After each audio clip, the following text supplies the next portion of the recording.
Hello everyone and welcome to day 3 of the Questline Open. I'm Newbie here with Aegis on the desk and joined by Julian as well from across the pond as we get ready for another exciting day in this tournament. The games we've seen so far have been really fun to watch, and today I don't think will be any exception. And just to jump right into it, gentlemen, what do you think are some of your favorite moments that you've seen so far in the tournament? Yeah, I mean, we've witnessed so much great talent the last weekend, and there's been a huge amount of teams who would have deserved to play in the playoffs. We're currently broadcasting to you, or going to broadcast to you today and tomorrow, and there's been so many teams who've given the best in this tournament, and any one of those teams would have deserved to be here. But there's definitely been some banger matchups which we had on the broadcast as well. For example, the Mind Goblin against Ankles, the very first matchup we actually streamed. Super close matchup, two really good teams. Personally, one of my favorite moments in this tournament so far. However, though, there's another full weekend of action coming up ahead of us, and I'm so much looking forward to it. But yeah, there's definitely been a lot of moments. I mean, Aegis, he could probably put something in here as well. There's been so much talent. I'm absolutely hyped for the second weekend. Yeah, absolutely. We saw some, some familiar faces and some new ones. And it's been really fun seeing all these kind of players coming together, these teams coming together. Some of them have been around playing together for months or longer, and some were made last week. And it's been fun watching all those teams go head to head, especially in the current meta, which has leaned on a few maps specifically towards more of that like chaos comp, that like ball zen. It definitely rewards that individual play, the individual mechanics from the players. So I think, if there was ever a meta to be putting a team together, a few days before a tournament, this might be the one.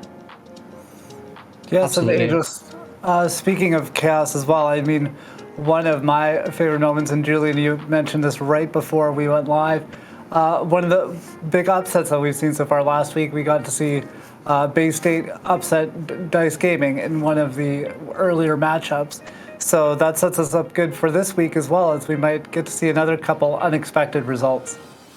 Yeah, absolutely. Thank you so much for mentioning that moment, because that match, if you remember, it was do or die for Bay State. They had to win that matchup against a team which on the paper was way better than them, and they pulled up the W against a team like Dice Amplified, which is definitely one of the best contenders teams at the moment in North America. And however, Dice State still were able to fight through it despite having a super long day, despite having to play 6 matches after that one, had to play 6 matches before that one. They pulled through the whole day, and they so much deserve to be in this playoffs we are now witnessing. But yeah, absolutely, you talked about the meta. Definitely a meta which prefers teams which just came up, basically, because the disadvantage you might face against a team which has been together for some time is not that big, because with that brawl composition, which is just run in and brawl whatever you can see and beat down whatever you can find in front of your face, it works super well in the current meta, and it's given a big advantage to, or like not that big disadvantage to the teams which signed up as like a pop team. Just a couple of friends coming together. We had like chill guys with the chill vibes, for example, in our broadcast. Well, they've been in the definition of that. They just came together for a good weekend. And I mean, after all, this is what it's about, basically. Of course, we're facing a big competition here. We're having $10,000 on the line. It's quite a big prize pool, obviously. But after all, a lot of teams came in here for the fun, for the experience as well. And we've witnessed so much great content last weekend. Yes, and speaking of great content as well, we gotta take a quick look at the broadcast talent that we are going to have this weekend. So we had a lot of awesome casters and help on the desk last week. Some of those people returning once again, and some new faces as well, some big names, some faces you'll definitely recognize. And Aegis, I know you're really excited about this. There's a lot of big names on this list. Yeah, really stacked talent lineup for the second weekend. I'm really looking forward to it. Jag is going to be back on the desk as well with us, which is a real treat. Tickety as well. Obviously, Julian is here again. So we got BiggHungryPhill and Lafon are going to be our first casters today. And tomorrow, the Vancouver Titans are returning for the desk. So we're going to have Flubby, Justin, and Pew joining us, which will be fun. They were so funny when we got to chat with them last week. We got to watch a game with them.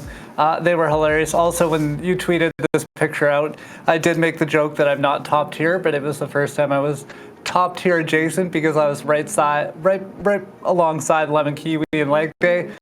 So I'm like, yeah, that's probably the closest I'm gonna get. So that was a really fun moment for me. But yeah, a ton of good broadcast talent this weekend. I'm really looking forward to working with some of these folks. Absolutely, so much great talent on the line, on the broadcast side as well as on the team side, obviously. And let's jump right into the bracket here. We've got 8 teams in the playoffs, 6 of them remaining, and this is the schedule for today. So we'll start off with GeForce against Roadhog Rides again. And so that's going to be the lower one in the semifinals of the upper bracket is going to be the first match.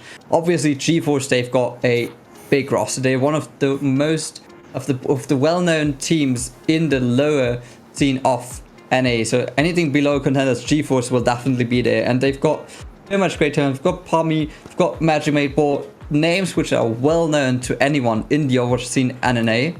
And obviously, their enemy, Roadhog Rides again. So much great talent. A recent pickup to the Overwatch League as well. Guys, right? Give me the input here. What is the roster of Roadhog Rides again?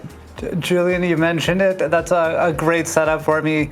New to Overwatch League, Kaluge is the off tank for Roadhog Rides against, which is crazy that they're, just been announced to be playing for the San Francisco Shock this upcoming season and playing in this tournament as well. They also have Redemption on the main tank, Cyrus, King on the DPS lineup, Graham Pink for support players as well. They have a couple subs, Neptune and Tree. So a completely stacked lineup. I mean, obviously with Kaluge being in there, that's crazy. But not the only good player on the team. So they're going to be a formidable opponent for sure. Absolutely, and let's take some predictions on the desk here. So, first matchup, GeForce versus Roadhog Rides again. I'll kick us off, and I'll say GeForce takes this one home because, in my opinion, they've gone 7-0 in the group, undefeated. They win their first matchup in the playoffs. They haven't lost a single matchup yet. And I don't see them losing against Roadhog Rides again. So my guess for this first matchup is indeed going to be that GeForce takes this one home. But I want to hear your opinions as well. Who's going to win this first matchup? I'm thinking here, like, which team do I want to curse? Because I haven't been able to pick correctly once yet. I mean, it's tough to pick against a lineup like Roadhog Rides again has. Obviously, Kaluge is on that team, Redemption, like a lot of good players. But Julian, I'm going to have to agree with you on this one. I do think GeForce is going to take it, move on in the upper bracket, but there's definitely a chance if Roadhog Rides again does not take this one, they could do some damage in the lower bracket as well. Yeah, I'm going to agree with both of you, actually. I think Roadhog Rides again, this is going to be probably one of their tougher matchups. But they have been getting, better throughout the tournament. I want to see them go down to the lower. Well, I'm going to predict that they're going to go down to the lower bracket. I would like to see them make their way back through that. Yeah, and I mean, absolutely. So GeForce, as they've been together for so long, while Roadhog Rides again obviously is a puck team of multiple collegiate players.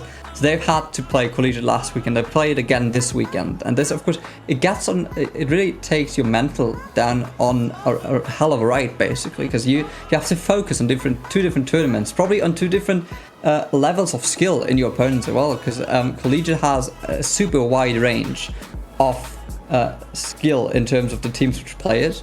While we've got stacked talent here in the Questline Open, comes down to every match which is going to be played here. So yeah, that is quite clear about the first matchup. Let's take a look at the schedule again, because I know that there's a second matchup in the upper bracket tonight, which is, in my opinion, it's an even better one. Let's face it. So second match of the day is going to be Trust the Process versus Dice Amplified. So Dice Amplified, obviously well-known contenders team, recently announced their roster. They've rolled through their bracket, despite for the fact that they lost to Bay State, obviously. But on the other side of that matchup, it's Trust the Process, and they've got a roster. It's the best of the best of the best of EU. So they've got Trust Me, they've got Krug, they've got Psycho, who's now playing for the Vancouver Titans, indeed. And They've got Quads, who's playing for O1 Esports, a super stacked roster, and of course, the only team representing the EU side in this playoff bracket. So, I mean, I obviously have to root for them, but we'll get to that later. But so much great talent, and we've obviously got the loser of Roadhog again versus GeForce facing up against Dysfunctional, and we've got the loser of Trusted Process and DICE facing up against Bay State later. There are some chances for some upsets, like we mentioned, in that lower bracket as we go on throughout the day. And looking at our second game between Trust Process and DICE Amplify, as you mentioned, Julian, that's going to be a fantastic match. Those teams were so strong in the qualifying stage and every time they played so far in this tournament. And you could honestly pick either one of them going really deep in the upper bracket, but there can be only one. And I really think Trust Process has the upper hand still. I think they're one of the favorites in this tournament overall, but they're going to face a very tough test in DICE Amplify. Absolutely, and I'm just pulling up the prize pool here because you got to think about it. Anyone who advances to the winner playoffs, winner bracket playoffs, so basically the last match in the upper bracket, is already guaranteed. I think it's $1,000 if I'm not mistaken. So you've already got like 20 times your price, your entrance fee basically. So a lot of money on the line here. Of course, some teams who've already lost the playoffs took on $250. And yeah, so there's a stack of money on the line, and this makes those matches for the teams even more important, obviously, because in the lower bracket it's do or die, and in the higher bracket, in the upper bracket, it's who can guarantee themselves a spot, an advantageous spot in the winners finals tomorrow, obviously. And so I'm looking forward to it, especially because a team like Trusted Process, if they drop down to lower bracket, they have to play a second match today, and that's gonna be at somewhere, I think like midnight basically for EU times, maybe even later. And if I was Trusted Process, I try to avoid that, obviously.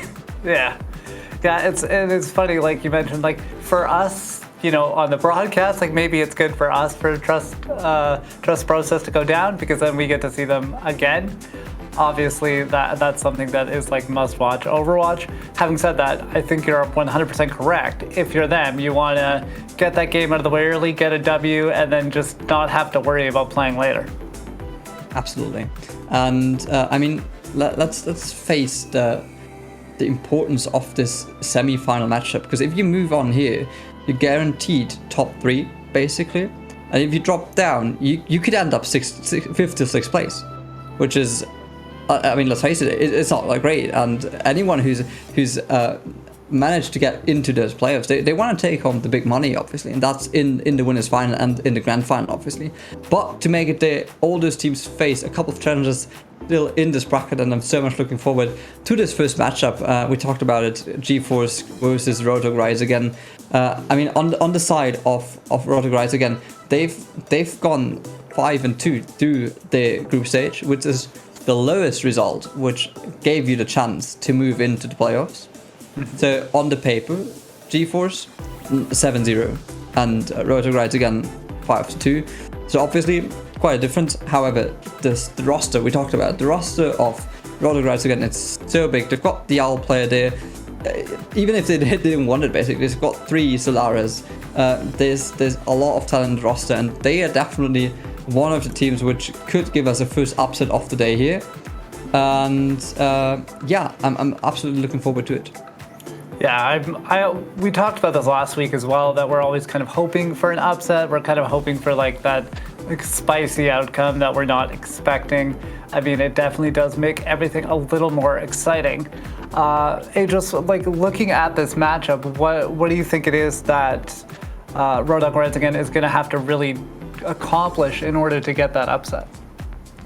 They have excelled specifically, like really in a big way towards some of the other like newer teams. It seems like where they've struggled was versus Hot Lava, especially, which has a lot of those like Bear Claw players and things like that. I think they're going to have to kind of beat out that coordination which I think is probably going to be their biggest challenge in this first map, is going against these teams where it's, they can be running whatever. They can run the Chaos comp and they'll have practice with it. They can run the Ball Zen, they can run, the Double Shield or Rush. They can run these kind of disruption comps in a way that, few teams have been able to. GeForce is, so aggressive that they're going to have to work really hard and play aggressively right back into that. GeForce, we casted a couple of their games. They kept teams on their heels. Like you couldn't get out of like third spawn Junkertown. Yeah, I mean, absolutely, and it's going to be interesting how much a Chaos comp, which Roadhog again might pull out here, will affect your mental game, because Chaos comps they're super hard to deal with, basically. So once you're in that vicious circle of being held at a point where it's hard to get back on track when you're pulling the card, basically. It's going to be interesting to see how good GeForce's mental will be once they end up in a spot like that, or whether they'll be even like good enough to avoid ending up in a spot like that after all. Yeah. But I think it's going to be super important for them to make sure that they get out of those moments as soon as possible, because that time they burn there might be the winning piece or the losing piece in the end. Yeah, we've kind of touched on it already, because my next question was going to be something along the lines of, what does GeForce have to do to kind of keep this ball rolling, keep winning these games? But Aegis and Julian, I think you both kind of touched on it there. They've already found their success, right, with those Chaos comps and being able to disrupt other teams and take them out of their own strategies. So I would imagine that is going to be the key for them moving forward. Yeah, it's literally keeping the ball rolling. That Zen Wrecking Ball composition that they were running so effectively and just not giving teams any breathing room, it's stifling. We saw it in every game they had. They were just in control, really not allowing teams to play their own game. This is, I think, going to be what Roadhog Rides Against Challenge is going to be, is trying to disrupt a team whose entire game is disruption. Yeah, absolutely. So, Julian, is there anything else you wanted to add to that, or? I mean, you basically summed it up super good there. So it's a matchup where you, like, any predictions you make, despite from who wins, there's no chance you can really predict something here, because the current meta, it gives you so many opportunities to play either something which is known, or you play some kind of Chaos comp where there's so many opportunities and chances to adapt minor things by changing a DPS hero or something. The hero pool which works with that Chaos comp is so wide that it's on the one hand, it's easy to adapt to it, because you can just swap something up if you're in a losing position. On the other hand, it's super hard to deal with as well, because you never know what you're facing. So I'm looking forward to see how this plays out and who takes that win in the end. Until then, however, I do not suggest we go into a quick break, because I think the matchup is it's basically done already. And so I suggest, if you don't have anything to throw in here, I think we are ready to give it away to our casters. Absolutely. So we will see the casters coming up next, and this will be a good match. I hope you enjoy it.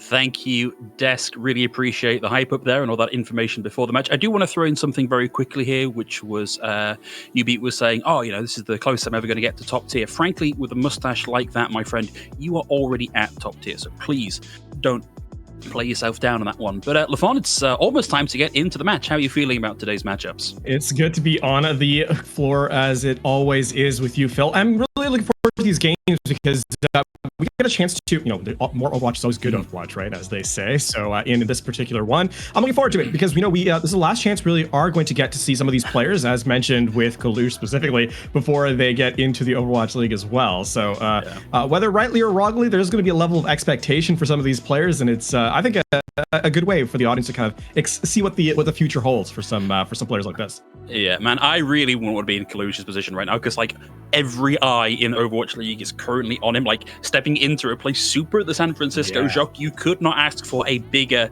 pair of shoes to fill on this one. And it's also a really busy weekend for Kalush because he's still playing for the Maryville roster, and it's of course the Collegiate Championships this weekend as well. So Kalush, I think, probably not getting a lot of sleep this weekend. Let's actually have a look at who's playing for this Roadhog Rides Again roster, so we can give you the full rundown here. As we mentioned, of course, Kalush coming in with the tank line, but a fair few well-known names here coming in actually both for Roadhog Rides Again and for GeForce. Yeah, obviously keeping an eye out. There's names here that if you've been following the tier 3 and tier 2 scene in North America for some time, you'll recognize a lot of these names, right? Obviously for GeForce, Magic McBall, Cubby, I think perhaps for some more than others. And I think obviously one of the carry-out or standout potentials for GeForce is going to have to be Ultima Web. Good lord. I'm sorry. I won't normally have struggles. Yeah, there we go. I won't normally struggle in the regular game as we get into it in just a moment. But yeah, it's going to be up to a lot of the flex DPS position here for GeForce, I think, to kind of have that standout carry potential, which you kind of need in a meta that we're kind of trended towards as of late. Yeah, we're seeing, in fact, the desk brought this up a few times. We're seeing a lot of this kind of Zen Wrecking Ball compositions as being a big focus of how the game is currently played. And so a lot of focus is going to be going specifically onto those two players, if that's the sort of lineup that we get. And we're going to be starting off on Lijiang Tower here, which, whilst we've seen that you can run the Wrecking Ball Zen composition pretty much wherever you want, particularly here on Control Center, it's not what we immediately think of as a composition.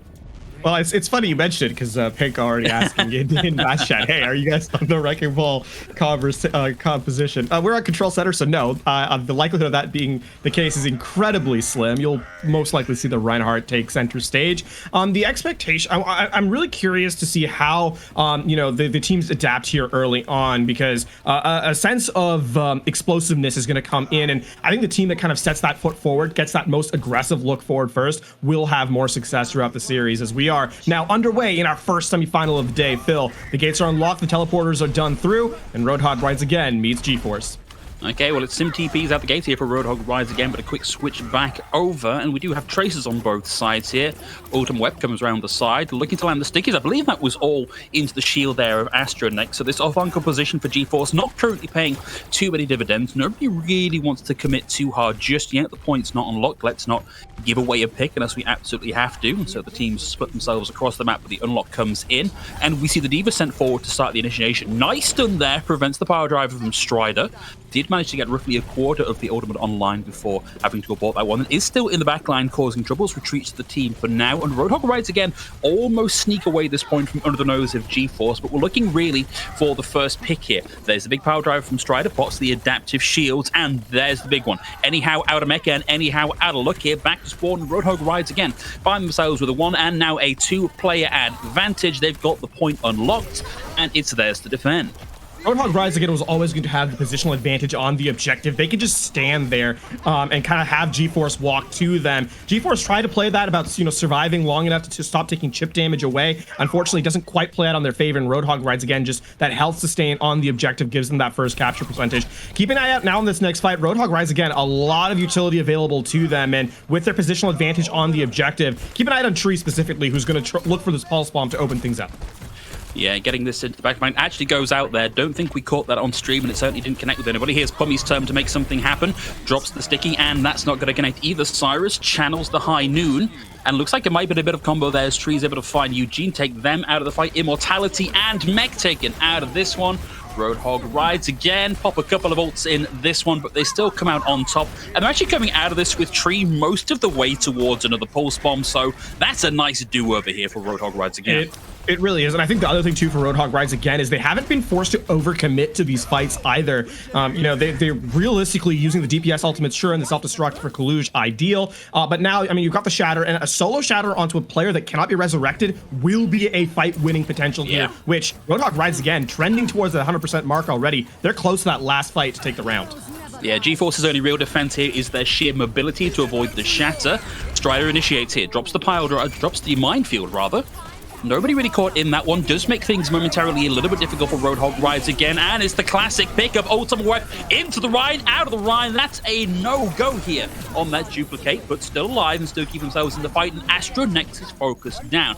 Roadhog Rides again now find themselves without a main tank, and they get moved off the point, give over control, and it's cleanup time now for GeForce. Ultimate Web actually comes in mega clutch with that play there. I said the Earth Shatter with a kill that could not be resurrected would be the win condition as GeForce tries to hunt down the stragglers. Instead, Ultimate Web gets a frame perfect duplicate to not get stunned by the Shatter, so that was a wasted ultimate, and the Nano Boost giving the damage throughput that Ultimate Web needs to help clean up the fight. Now, Roadhog Rides again, though, coming over the high ground with the Deadeye, still finding an advantage, will get the DMAC. Yeah, that was almost a getaway clean there for anyhow, but now the mech is gone and the pilot is gone. Cyrus misses the headshot, and it's Cassidy versus Tracer in the back room. And it's Pink's the one that falls here. So GeForce now in a very good position to stabilize here. They take Kalush out of the mech. Tree comes out of this with a pulse bomb, but GeForce are still finding frags here. Actually, against all odds, Roadhog Rides again have actually found the flip here. They're losing the team fight, but they will take this to 99. It's almost certainly going to go back to GeForce here, but I didn't even catch when that happened, Lafon.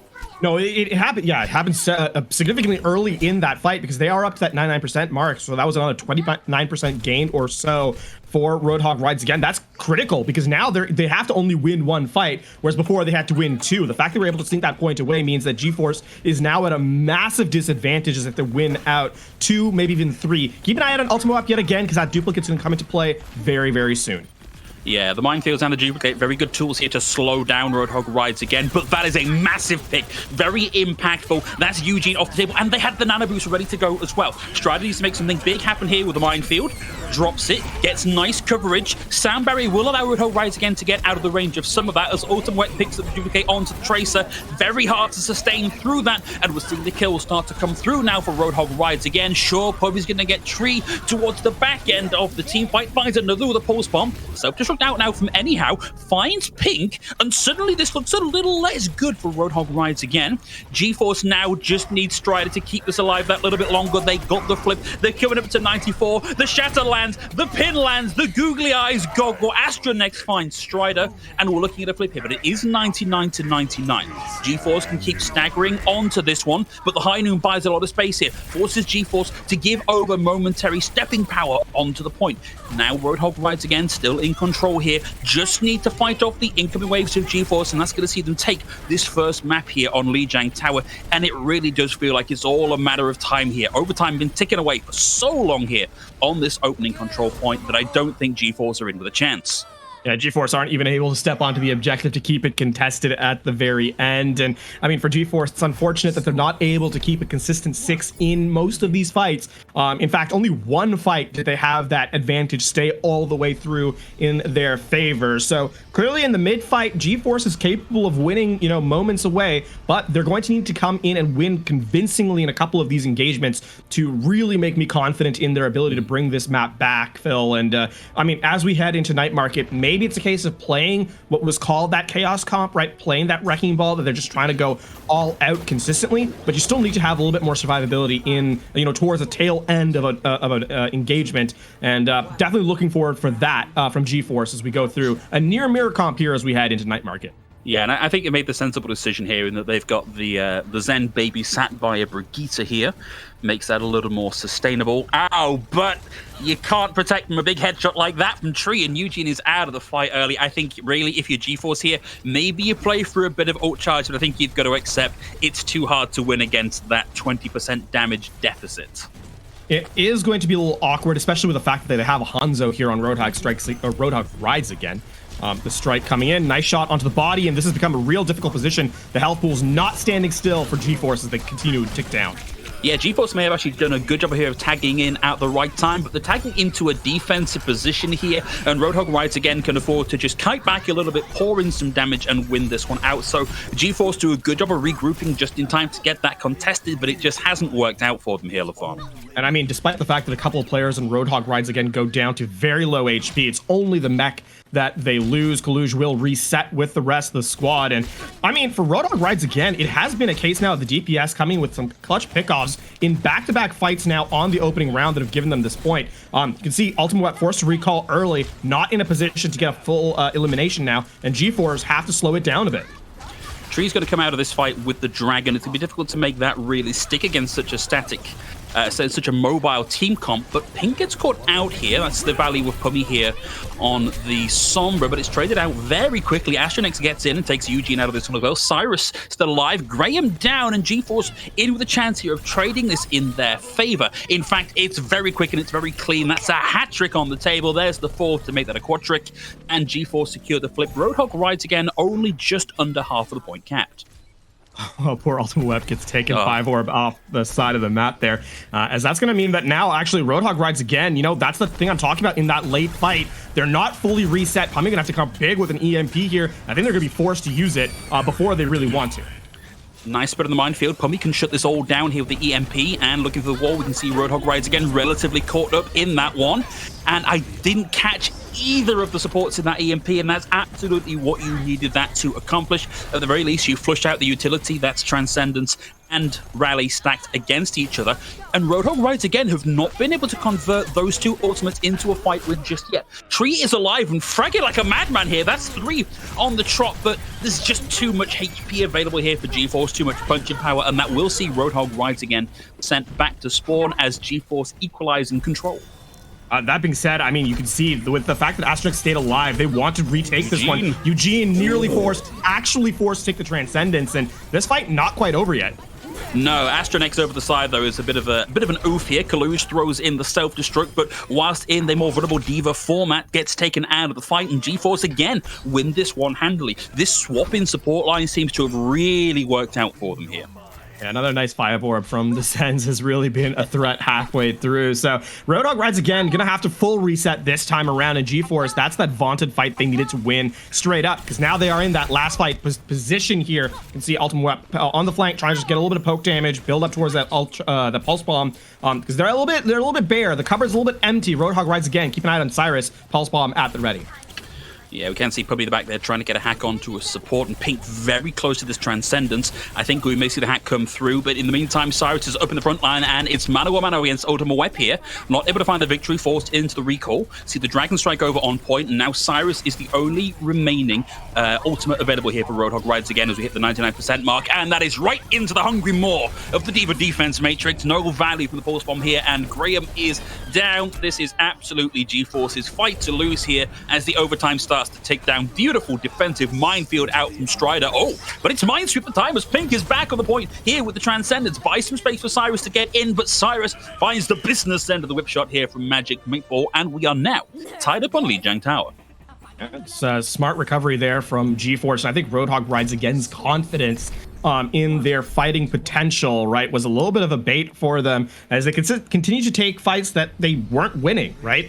Sure, the G-Force was down a couple of players in, at the tail end of fights, but by the time the reset comes through, Roadhog Rides Again couldn't quite exploit the remaining backline members. So I think that's been the biggest difference from round 1 to round 2, and Roadhog Rides Again trying to bring it back here for the map, actually, as we are in the third and final phase of Lijiang Tower. Garden is going to be it. So keep an eye out now as we're seeing Tree go over to the Echo here. Off of the Hanzo, a little bit more mobility, a little bit more damage throughput in the backline. So the flexibility of changing your attack pattern for Roadhog Rides Again. But G-Force staying with the save. Okay, well, let's see how this matchup works out here. Of course, it's this map point for the point in the series. Sticky's out here from Tree. I think that was a big connect on that one. And Roadhog Rides Again in a bit of a precarious position, currently stationed as they are over the bridge. Needs to watch out for the roll through from Strider. Moving force Mac gets the hack, and now it's back into the front line. Happy to spray and pray here and just generate ult charge. But it's not good enough to protect Eugene as the focusing beam comes in and takes that 20% damage bonus off the table here for G-Force. Kaluj gets that opposite number, takes Anthony off the table. Pink down here as well. And it is Chaos on the point here. Nicely done over the wall there from Strider. Thought that was going to be into the pit, but right into Cyrus's crosshair, and Roadhog Rides Again take the point again. the flexibility that Roadhog Rides Again has from the Echo has come to the fore already in this round. Being able to just stay alive and, add more pressure to the backline damage that the Hanzo simply could not bring in the previous round, as paid dividends as they get this first percentage in a much cleaner fashion, keeping themselves alive as well. Kalush so weak, but will be healed back up, and that means that both supports are going to be swiftly in the control of their ult charge. Of course, delays like that from Tree, a big headshot onto Pummy, and there's just back to the reset queue for G4. Is going to have to wait for this next fight to engage. Yeah, and look how big the difference here is in ult charge, specifically for the support line between Roadhog Rides Again and GeForce. Like Pink at the Transcenders, Eugene less than 70%, Graham at theirs, Magic Maypole at 75. Like Roadhog Rides Again can weather quite a lot in this next fight. But there it is, Transcendence early. That's not going to be able to put Pummy's EMP, which is just 5% away here. So Graham needs to get that ready online and get it running early. Pink down. Khalij eats the Force Bomb. Cyrus still has theirs. Minefield out from Strider will make it difficult for Roadhog Rides Again to keep that ticking through. Force Bomb out. Didn't see where that landed, and neither did Ultimate Weapons. They back into this one. Cyrus may have kept this alive a little bit longer. Tree back into the mech. Even if they get demeched here again, they'll be able to have that a little bit longer as Kalush finds the double with the self-destruct. Tree out of the mech, but a lot done to buy time and space, and Tree keeps on chicken through. They're going to lose Tree here as Overweb gets them, but Roadhog Rides Again have taken us to last fight territory on this map. And that is just strong fundamental play from Roadhog Rides Again. Just having those impact utilities come up clutch, right? Obviously, the Pulse Bomb on the floor. Ultimate Web steps into just awkwardly into it. But the Diva also doing a ton of work from Kaluj there. Both the denial onto the Pulse Bomb and as well as the self-destruct double kill. There, Ultimate Web forced to recall. Otherwise, off the map that they would go. And into this final fight, Roadhog Rides Again have the rally. Should be able to sustain through the damage as the final fight commences here.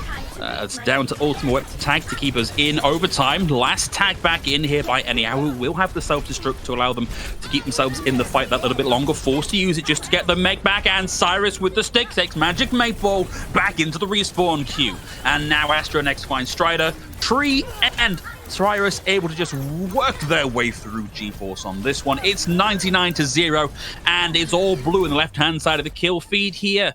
It's a 2-1 on Li Jiang as Roadhog Rides Again take their first point in the series.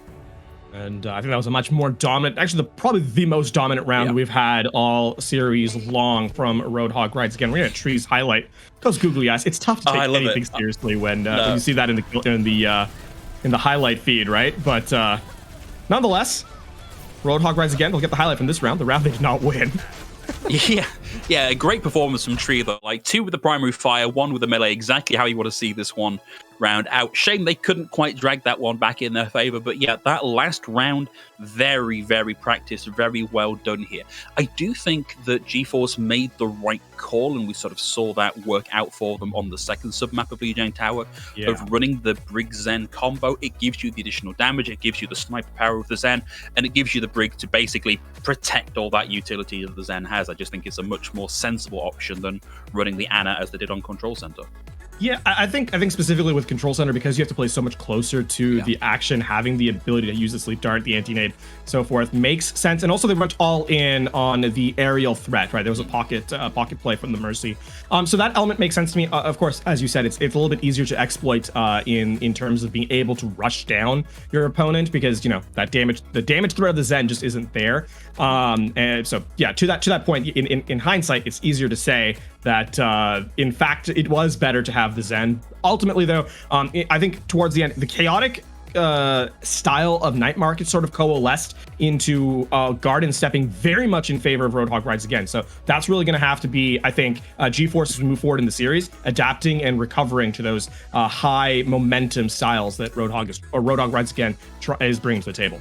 Yeah, and it's going to sound like I'm hedging my bets here by waiting until after the first map to touch on this, but the desk were pretty emphatic that they thought GeForce was going to be the victor in this one.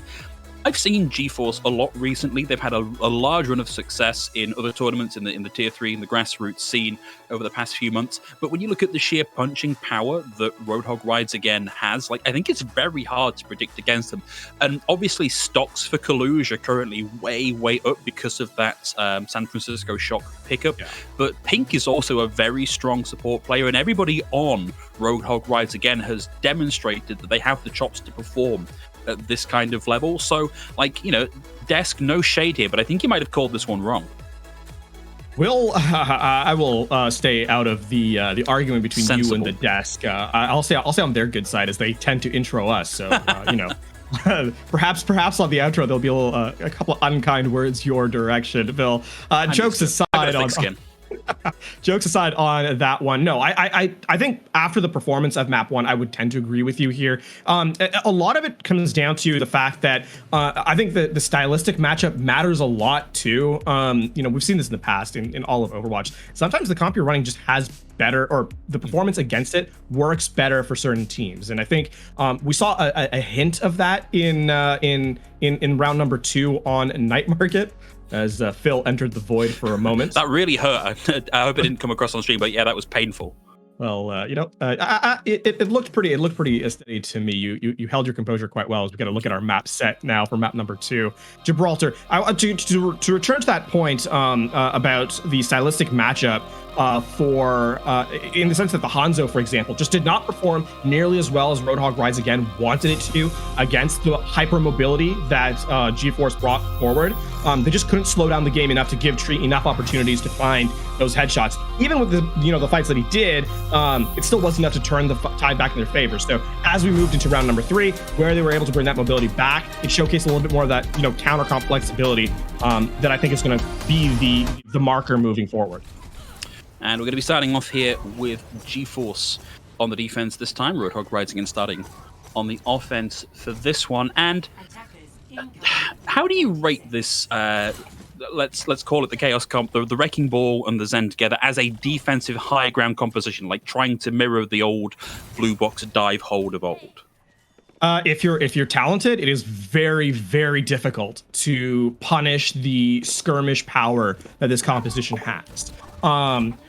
The margin for error is very small, but when you're talking about players as good as this, they operate within those margins regularly, right? The mortal moments we have, these players don't have. So I rate it. It's just difficult to execute. Okay, interesting exit from the spawn here, using the Sim TP to get onto this far side. I guess gives over less of the high ground, gives a little bit more punching power to the composition that Roadhog Rise Again are currently running. Keeps Cyrus up on the high ground for now as we send Astronex up to the top to try and displace Strider et al. From this high ground position. But steady progress being made on the cart so far for Roadhog Rise Again. Nice TNT connect there, but Cyrus needs to be careful. Good combination there, takes Cyrus entirely out of the fight. And GeForce, yeah, they've given over a little bit of cart progress, but they are still in control of this fight, and they can make that happen again.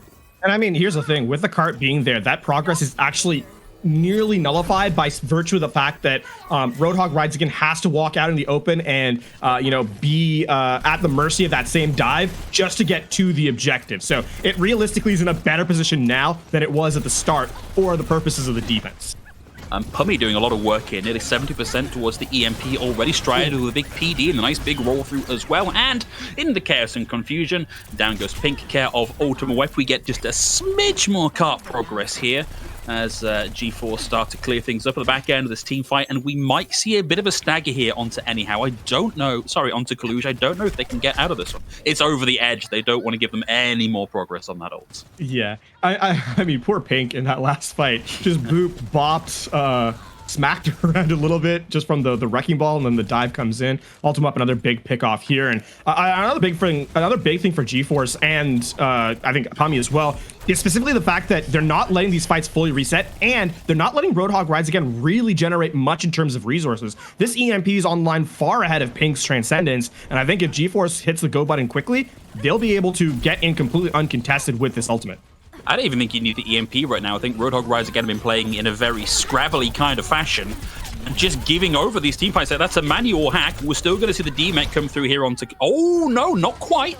Pummy gets a little bit overconfident on that one, and the micro missiles come into play. But Graham's down here, and Pink is forced to use the Transcendence. Head of the EMP coming out. This is a free EMP, short of something like a bash connecting with Pummy in the middle of it. Yeah, this is the mine goes out from Astra next, takes a bit of damage that comes through. So while the mines are out, so is Astra next. Eugene now forced into the Transcendence, the self-destruct in over the top. Nobody down to that one. And the payload still in the same position here.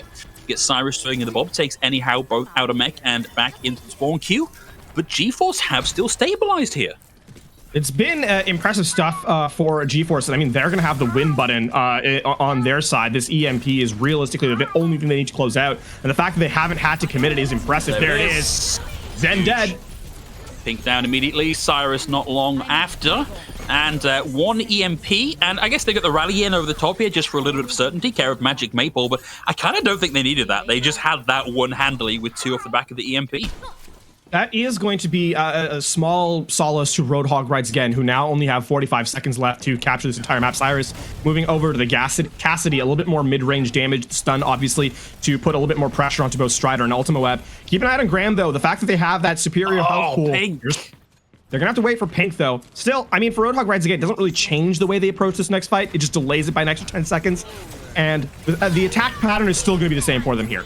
It is, and they've got the rally online from Graham here. They are going all in on trying to focus down Strider, who successfully makes their way back towards the safety of the rest of the team. But we're now almost at 10 seconds left in this. Roadhog Rides Again will get themselves onto the cart, but they've got to dodge the self-destruct. Shield out, somehow, anyhow, finds 2.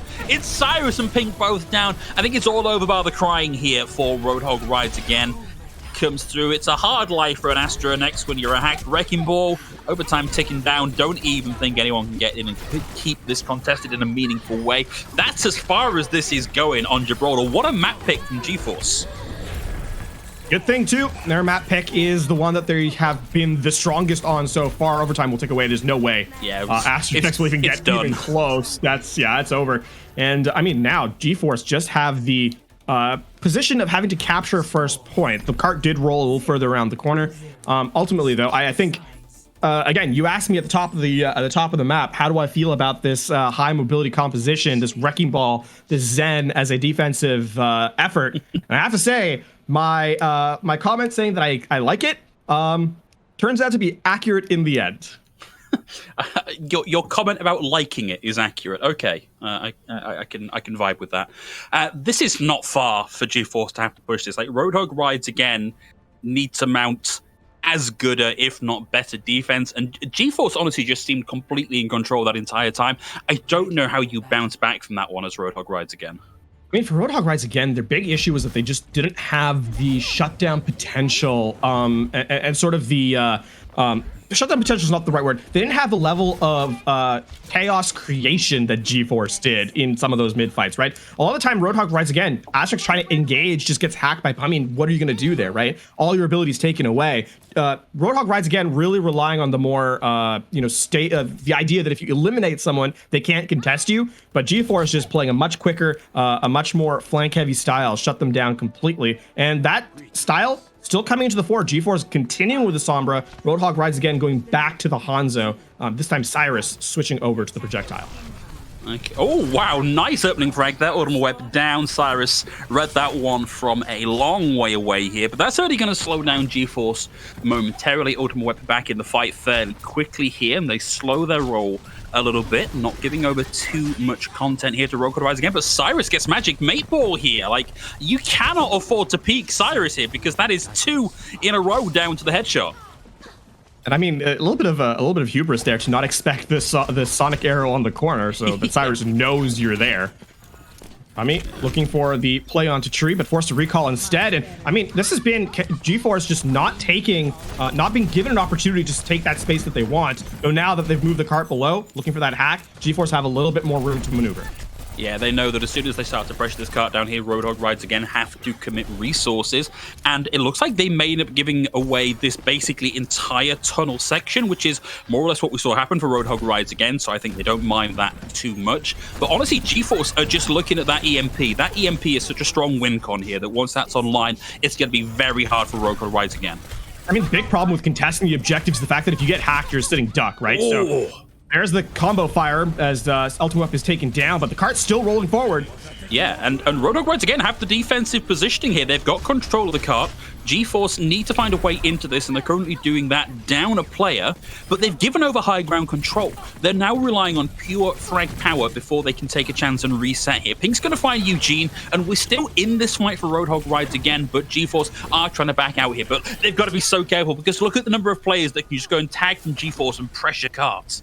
Yeah, that right now is actually Roadhog Rise Again's biggest issue. They have to focus both this real fight that's happening on the high ground here and consistently tag into the objective. And I mean, that's a lot to kind of be balancing back and forth. GeForce consistently focusing them down. As I mean, keep an eye out now on the EMP on Pommy specifically, because if 2 players get hacked, it's over. Yeah, it's very much a case of can we protect Pink long enough for them to get the Transcendence online? And this is a game of chicken, right? It's who's going to blink first, who's going to step out of the way of the oncoming car. And there is a lot of pressure being sent Ultimate Web's way and a lot of pressure being sent Pummy's way. But all Pummy has to do is drop in from the high ground as Cyrus takes them out here and Pink is forced to use the Transcendence. And that could be a disaster here because the EMP is still online. Roadhog Rides again are finding frags here. They're winning out this team fight. But look at what they've committed in this one, and somehow Pink has to generate 90% of an EMP by the time Pummy is back in the fight. Roadhog once again are keeping up the pressure. They want to find the picks here to make this as little chance as possible of giving over those final few meters of progress. And Pummy down again. Roadhog rides again. They know exactly when to pour in the aggression. Nice bit of chin music there from Tree to round it out as we hit the 1 minute mark on the defense. This is now going to be the last fight, and unfortunately for Roadhog Rides Again, they do not have any counter to the win button that GeForce now has at their disposal. The only ultimate that was not ticked over in that fight was the EMP, and now keep an eye out. There's that Sonic on the self, on the ground to highlight to see if Pummy's in stealth. But if Pummy lands this one, it's all over. Pummy gets found out, actually. Tree chases them down in the corridor, and I believe they're forced to retreat into that one. And we're at 35 seconds. Pummy still looking for somewhere to throw this. Oh, Kalush gives over the Sombra checking there. So Pummy's in the back line, forecourt in that, and Tree is down to the run through from Strider. Another manual hack onto Kalush for good measure. And this is now the death throes here of this particular map. That payload less than 2 meters away here.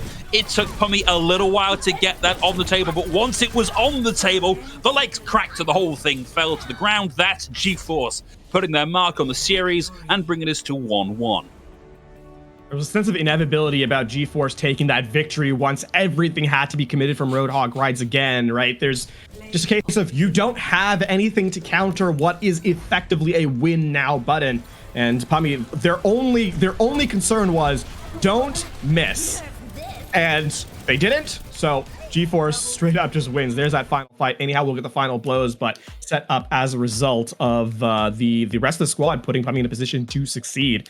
So really remarkable stuff here from GeForce as we have an equalized series and a massive turnaround from map 1. Yeah, I may be looking at eating my words that I sent at the desk prior to that last map, but we'll figure that out once we've had a little break and given our teams a chance to flex their wrists and get set up for the next map in the series. So we're going to take a short break and be back in just a couple of minutes.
Welcome back, everybody. Here we are at 1-1 in the battle between not just Roadhog Rides Again and GeForce, but in Phil versus The Desk. Myself and Lafon still bringing you the action, and we are coming at you from, well, we're going into, I should say, Numbani, which is going to be Roadhog Rides Again's map pick. I appreciate you leaving me out of the matchup there. It's a bit of a cowardly move on my part, but on the other hand, I'm not wrong. So it's I think a fair trade-off for myself. Speaking, of course, as we get into the series of Numbani, we've actually I want to highlight something specifically about the compositions we've seen so far from these two teams. Trust the process. Sorry, Roadhog Rides Again and GeForce. Pardon me. Thinking that's all the game, games. That's the next game, yeah. But we've seen a difference of philosophy in the approach to the style that the teams are willing to play. Roadhog Rides Again is willing to, or rather wants to have a more stable damage dealer on that front line, whereas GeForce is sort of sharing the duty, right? Pummy and Ultimate Wept combining a lot of the time for that damage throughput, whereas it's been more on the opposite side. It's been either Tree or Cyrus. Both of them have taken that long range damage dealer, putting the focus of the damage, and the opposite player who's playing Tracer is more of a skirmisher role. So interested to see that if an adaptation comes in for Roadhog Rides Again on map number 3, onto Numbani as we get into that in just a moment. But at least something we've noticed so far in the first 2 maps. And I do think it's interesting to talk a little bit maybe about, I was quite ready to hype up Pink coming into this matchup as a player to watch, as a development player, having put out a really good performance on Bear Claw Gaming in recent competitions. I do think it's either a result of Pink being a little bit over-eager or GeForce understanding who they need to pressure. But that transcendence was almost never there for the EMP. Like, it was always pressured out one fight too early. And you have to wonder, again, is that Pink being a little bit nervous, knowing that they're expected to defend themselves from incoming damage and needing to keep themselves alive? Or is this just GeForce fully understanding that if they want to win an EMP fight, they need to get rid of the Zen? Column A, column B, as most things in Overwatch are, but I would probably put more weight into column B actually, because not to give Pink too much of the benefit of the doubt, but Roadhog, GeForce on that last match, specifically on Gibraltar, when they were looking for that EMP play, was very much a case of send the Wrecking Ball, send the Pulse Bomb, send the send the D.Va in as well. All of this pressure onto Pink, who wasn't able to save the Transcendence. So I think GeForce is playing well in that regard.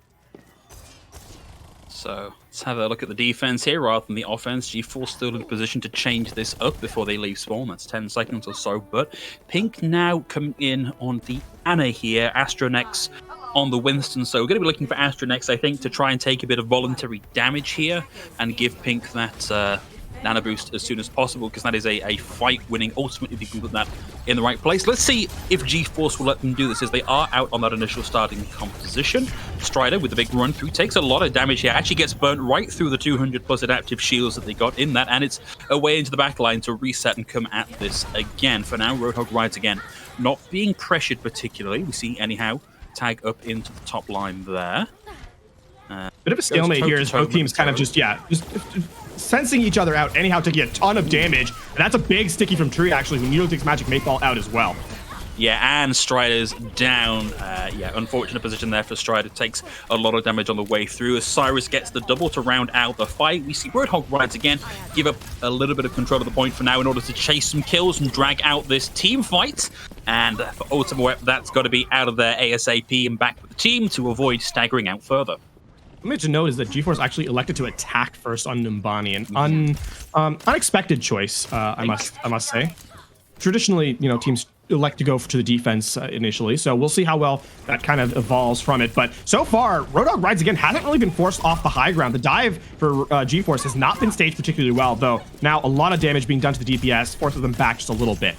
Yeah, Pink will, that's what they were waiting for here. Nano Boost in, and it's into the back line, but Ultimate Weapon, in the meantime, gets in and lands the stick. This has not been the successful dive in with the Nano Boost that Roadhog Rides Again were really hoping for, and now Tree needs to get something done here with this duplicate, or Cyrus needs to land a big stick. Tree getting bullied here by Magic Mayball, has the self-destruct, but lands it deep into the corner. Tree pressed up again, but now has GeForce trapped in a corner.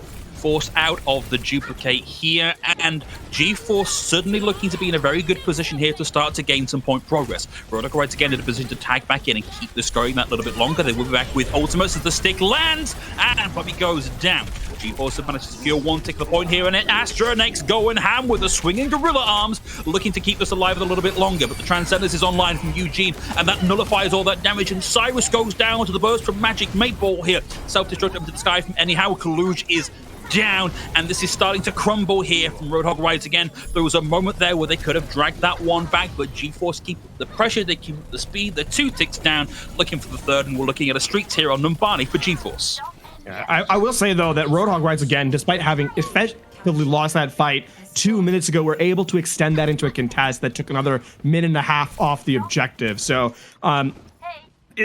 not the fight they were wanting to take, but one that they were able to salvage at least something positive from. G-Force going to make another adaptation, probably going over to the Sombra now, so no longer that range hit scan. They're going to go back to the composition that found them victory on Gibraltar.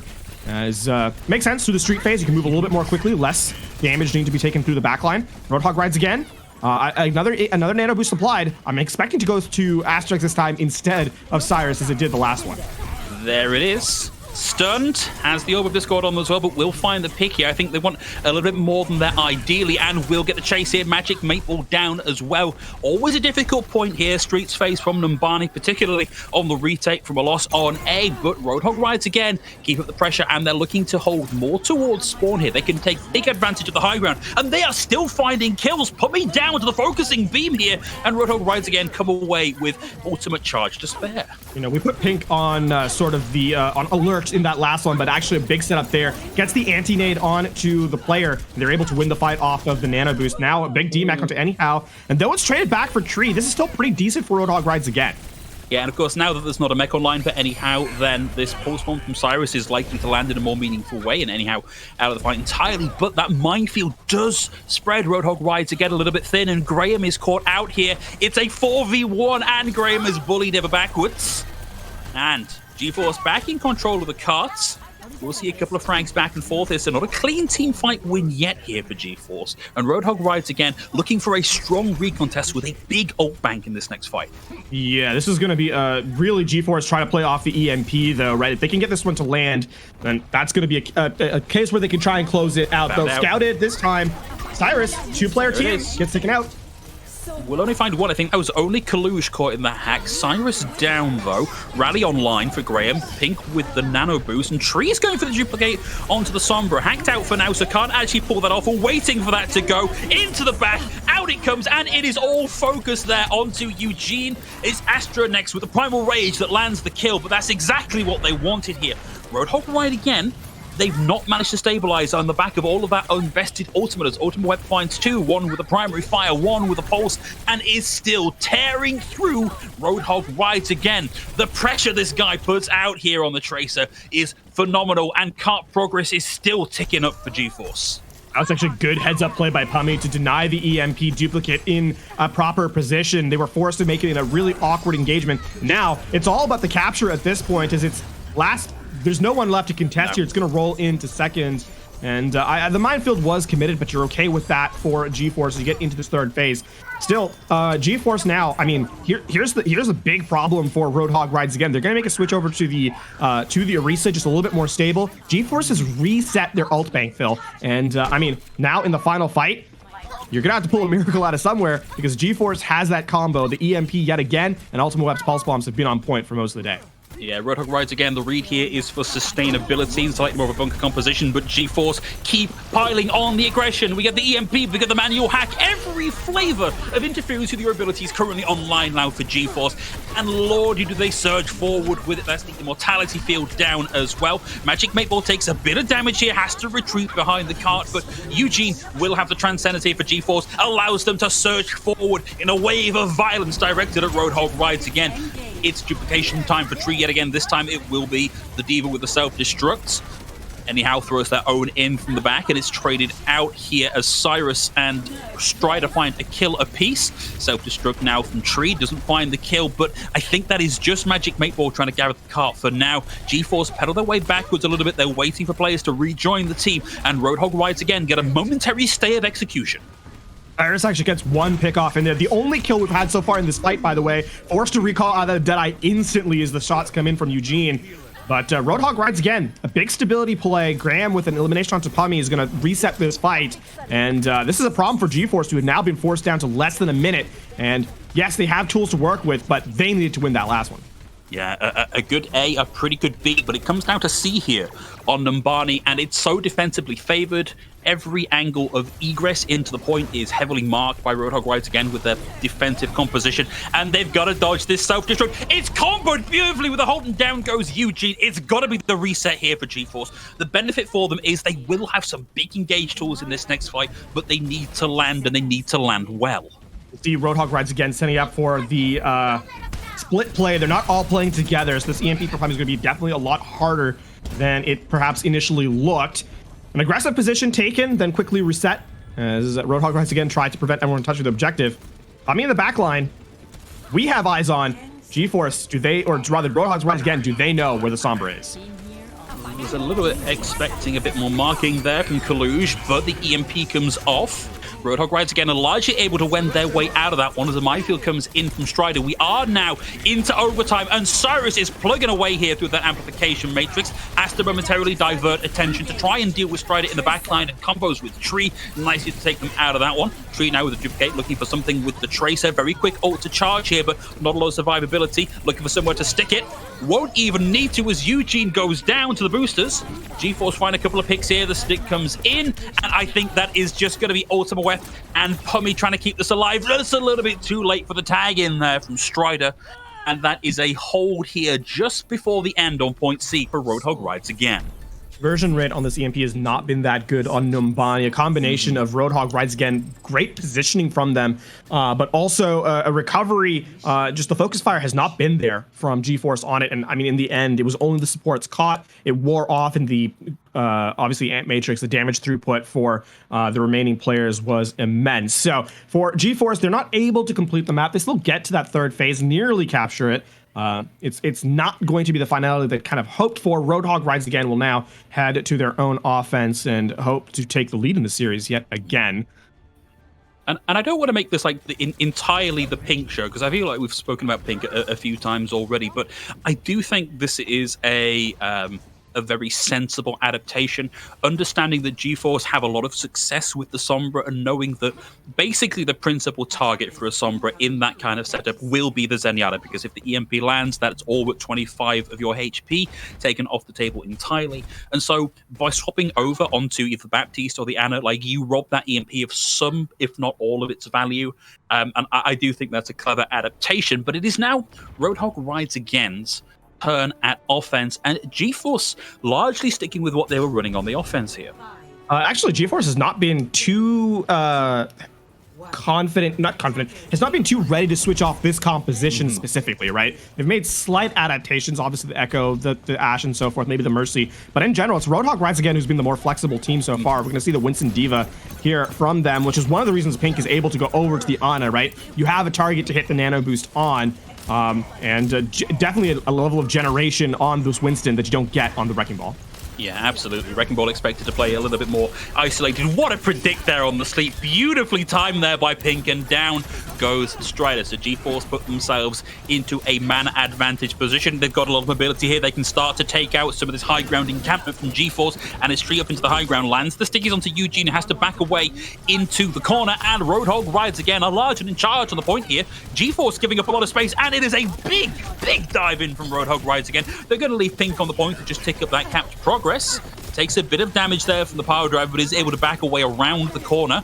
GeForce come back in to find a couple of picks here just before Roadhog Rides again land that second tick capped. Nice patience here from GeForce. I think very cleverly done to back away, give over a bit of progress, but still keep themselves in the fight. Here's the one downside to playing the Ana is that you have to decide which you're going to do, damage or heal. And on top of that, you also have to be in line of sight. There, GeForce, the 2 DPS, take Pink's attention away. And that means that Asterix cannot get healed in the back line, so eliminated as a result. Still, that's a tick gained for Roadhog Rides again. They're going to be able to engage with the Nano. There it is, onto the Winston, into the backline they go. Pulse Bomb will be denied as well. Yeah, great eat there from Kaluj, but GeForce have a lot of tools to throw at this defense, and they're starting to pile them in now as Tree falls to Pummy, who gets that EMP online. Cyrus has the high ground, is now behind GeForce, and just wants to deal with Eugene. Finds them, and might not have been enough here to turn the tide, because GeForce is still finding picks. They've denied Cyrus's pulse bomb, and Roadhog once again used a lot in that fight. They've got the duplicate now from Tree, but they've got to now face into the EMP without a defensive ultimate, and Astronex gets taken down before Primal Rage can come online. So Roadhog rides again back to spawn and back to rethink this fight. Yeah, that EMP, Astronex health pool just disappeared, absolutely evaporated. Find Cyrus on the flank, out of resources, no blinks, no recall. Forced to go back the old-fashioned way, and now Roadhog rides again, a minute half, but this is probably the fight they absolutely need to take. Pummy just scouting a little bit more damage. This is gonna be the last fight where Roadhog rides again will have the resources available to them. It's gonna have to be all down to execution as the Primal Rage and Duplicate are online, and GeForce, keep an eye on Ultimate Web, who's been pretty good with the pulse bombs. If they land one, it could really put a dent in Roadhog rides again's plans. There's the nano boost. Oh, beautiful whip shot from Magic 8 Ball, but Astronex has the Primal Rage, pops it immediately, and it is time to be a bully in the back room here for Astronex. Pummy forced, in fact, didn't even get that translocate out. Astronex take them out of that entirely, and it turns out if you all smash Q at the same time, it gives you a pretty good run on capping point 8 here. So it's on into streets here for Roadhog rides again. Yeah, you could definitely tell that Roadhog rides again felt that that was the fight they absolutely needed to take and win, because they just dumped everything. So I mean, now they're trying to just get back into a resource advantage against GeForce by pressuring out them as they try and walk at a spawn. But GeForce doing a good response. Top Tree nearly going down, forces the anti-nade or the bio-nade out of pink. And that's going to allow GeForce to reset here and take a more aggressive fight than Roadhog rides again would have liked to give up. Yeah, man, look at that Orbital Discord from Eugene as well. Like, that's the thing that's causing Tree so much difficulty at the minute. That's why they're falling so low in these fights, is it's difficult to overcome that 20% additional damage. Cyrus down to a bit of chin music here from Ultima Web. So Roadhog rides again find themselves at a little bit of a man disadvantage, and GeForce are happy just to tie up resource and to make this fight slow here. It allows them to churn through and generate ultimates. Astronex gets in the middle of this fight and will actually force the Transcenders out from Eugene, but Pummy's able to get the EMP off. That's going to hit 4. That takes Kaluj out of the fight entirely. Roadhog rides again are going to come out of this with ultimates, but they've not come out of this one with a conclusive team fight win. The GeForce is actually doing a really good job of, by the way, is as soon as Pink applies that nano boost to Astronex, the Winston's not getting out with much in terms of ult charge, only up to 60% this time around. Combination of the shield bash, the whip shot, and just the regular peel from the rest of the team on GeForce has kept the Winston out of the fight. So that's a great highlight there for GeForce. D.Va arguably the only viable duplicate here for Tree. Picks that up, gets immediately hacked, but will have the self-destruct. And you can do a lot to zone out a team that doesn't have a meaningful shield here. That's both supports off the table to the self-destruct from Tree.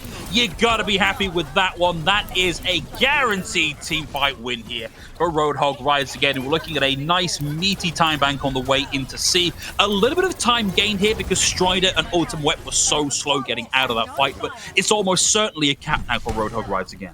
Actually, something interesting that happened there is Kalush set up the self-destruct kills for Tree because sent theirs further back into the back line. So which way do you face? Which self-destruct do you die to? Was basically the story for GeForce there. Still, now this is going to be a really explosive fight here for this final phase. Again, that EMP, but Roadhog rides again will have, again, a lot coming to their names. GeForce don't even let them set up. Oh, it's a full 6-man EMP with the self-destruct combo. There's 3 of the D-Mech and Kalush is down. GeForce pop back into this fight and mount the hold. I mean, that combo is pretty good, hey? Yeah. EMP, no defensive utility, and then the self-destruct can't even move out of the way. So GeForce, big combo. Take some time off, 2 minutes now. That's about 2.5 fights that really the GeForce have to win to try and take this map away. Still, Roadhog rides again with how aggressive GeForce is playing. If they catch out a player can make this end, they're not even going to let them go forward, though. Yeah, that's unfortunate for Kalush, caught out early in the fight. But Roadhog rides again have still committed resources into this. I don't think they mind that terribly. They get the minefield out, they get the Transcendence out, and they hold on to all of their ultimates except for the nano boost. And we've seen how quick Pink can get those. Yeah, it's a good trade, and I mean, this is sort of this is a reverse of how Gibraltar ended, by the way, where Roadhog Rides Again was in this position instead, where they were forced to use everything to keep the cart from moving, and then the last fight was sort of set up by which team had ultimates. Roadhog Rides Again has theirs, GeForce has none, and they're trying to play quick to try and recover them as quickly as possible. Yeah, nice spread on there from Ultimate onto Pink. Ultimately, Pink survives through that one, but Kalush does not. The pulse bomb comes through, and Pink is down in the spawn to the pulse bomb. Back on the front lines where Cyrus and Graham get a pick of these, and Tree picks up the duplicate, and it is curtains for Eugene. Tree will hold on to the self-destruct here, can just whip that one through, doesn't care about where that lands. But it's not been enough here. We're still getting kills coming through from GeForce. They don't mind if they lose players. They know that all they want to do is burn time off the clock and get them down to that 0-second mark of the phone. Still, this is going to mean that this is going to allow Roadhog Rides Again to walk past this corners. The choke, the aggressive hold that GeForce has been holding up to now will not be a viable option anymore. That being said, we now are in the last fight. 30 seconds left on the clock. Rally from Graham, rally from Magic, Meatball, so it's armored on all sides here. Roadhog Rides Again with Ultimus to set things out here. Self-destruct out, pulse bomb out, EMP gets the pin pulled. Finds a couple, no kills on the back end of it just yet as Cyrus takes Eugene out of the fight. Pink swinging like a madman here with the scope fire to try and keep the rest of the team alive. And we're getting around the corner. But this is desperate times now for Roadhog Rides Again. They can't get the reset here because we are into overtime. They've got to navigate the minefield, and Pink, paralyzed by the pulse bomb, sim it in the dirt and back into the respawn queue. GeForce with a man advantage, Tree down here, and the Transcendence surging forward from Eugene sees Astronex and Kalush out of this fight entirely. Very close stuff here from Roadhog Rides Again, but GeForce looking to pull out the win here on number. Ultimate has been absolute revelation in this map, by the way. That pulse bomb was as perfect as you like. Not only does it take the on out, it actually cancels the nano boost as well due to the time that just the combination of time that kind of went through. So Ultimate has stepped up in a big way.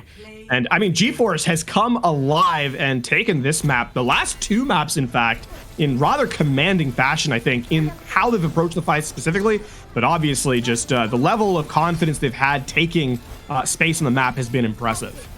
It's going to be a little bit frustrating if your Roadhog Rides Again here, right? Because in both this map and in Gibraltar, the difference between a win and a loss has been, I believe, less than 10 meters in both cases, and GeForce just having the edge. And I think a better general understanding of how their team composition works. Like, look at the way they were extending these fights. Fights they knew they'd lost were in slightly different composition. You could maybe expect a full-scale back-off to get a full fight. They went, no, we'll burn time off the clock and we'll worry about the next fight when it happens. Like, ultimately, that's put them here at match point. We've got one more map, potentially, and unless Roadhog Rides Again can find the win on our next map, well, that's it. Roadhog Rides Again down into the lower bracket and forward in the upper bracket for GeForce.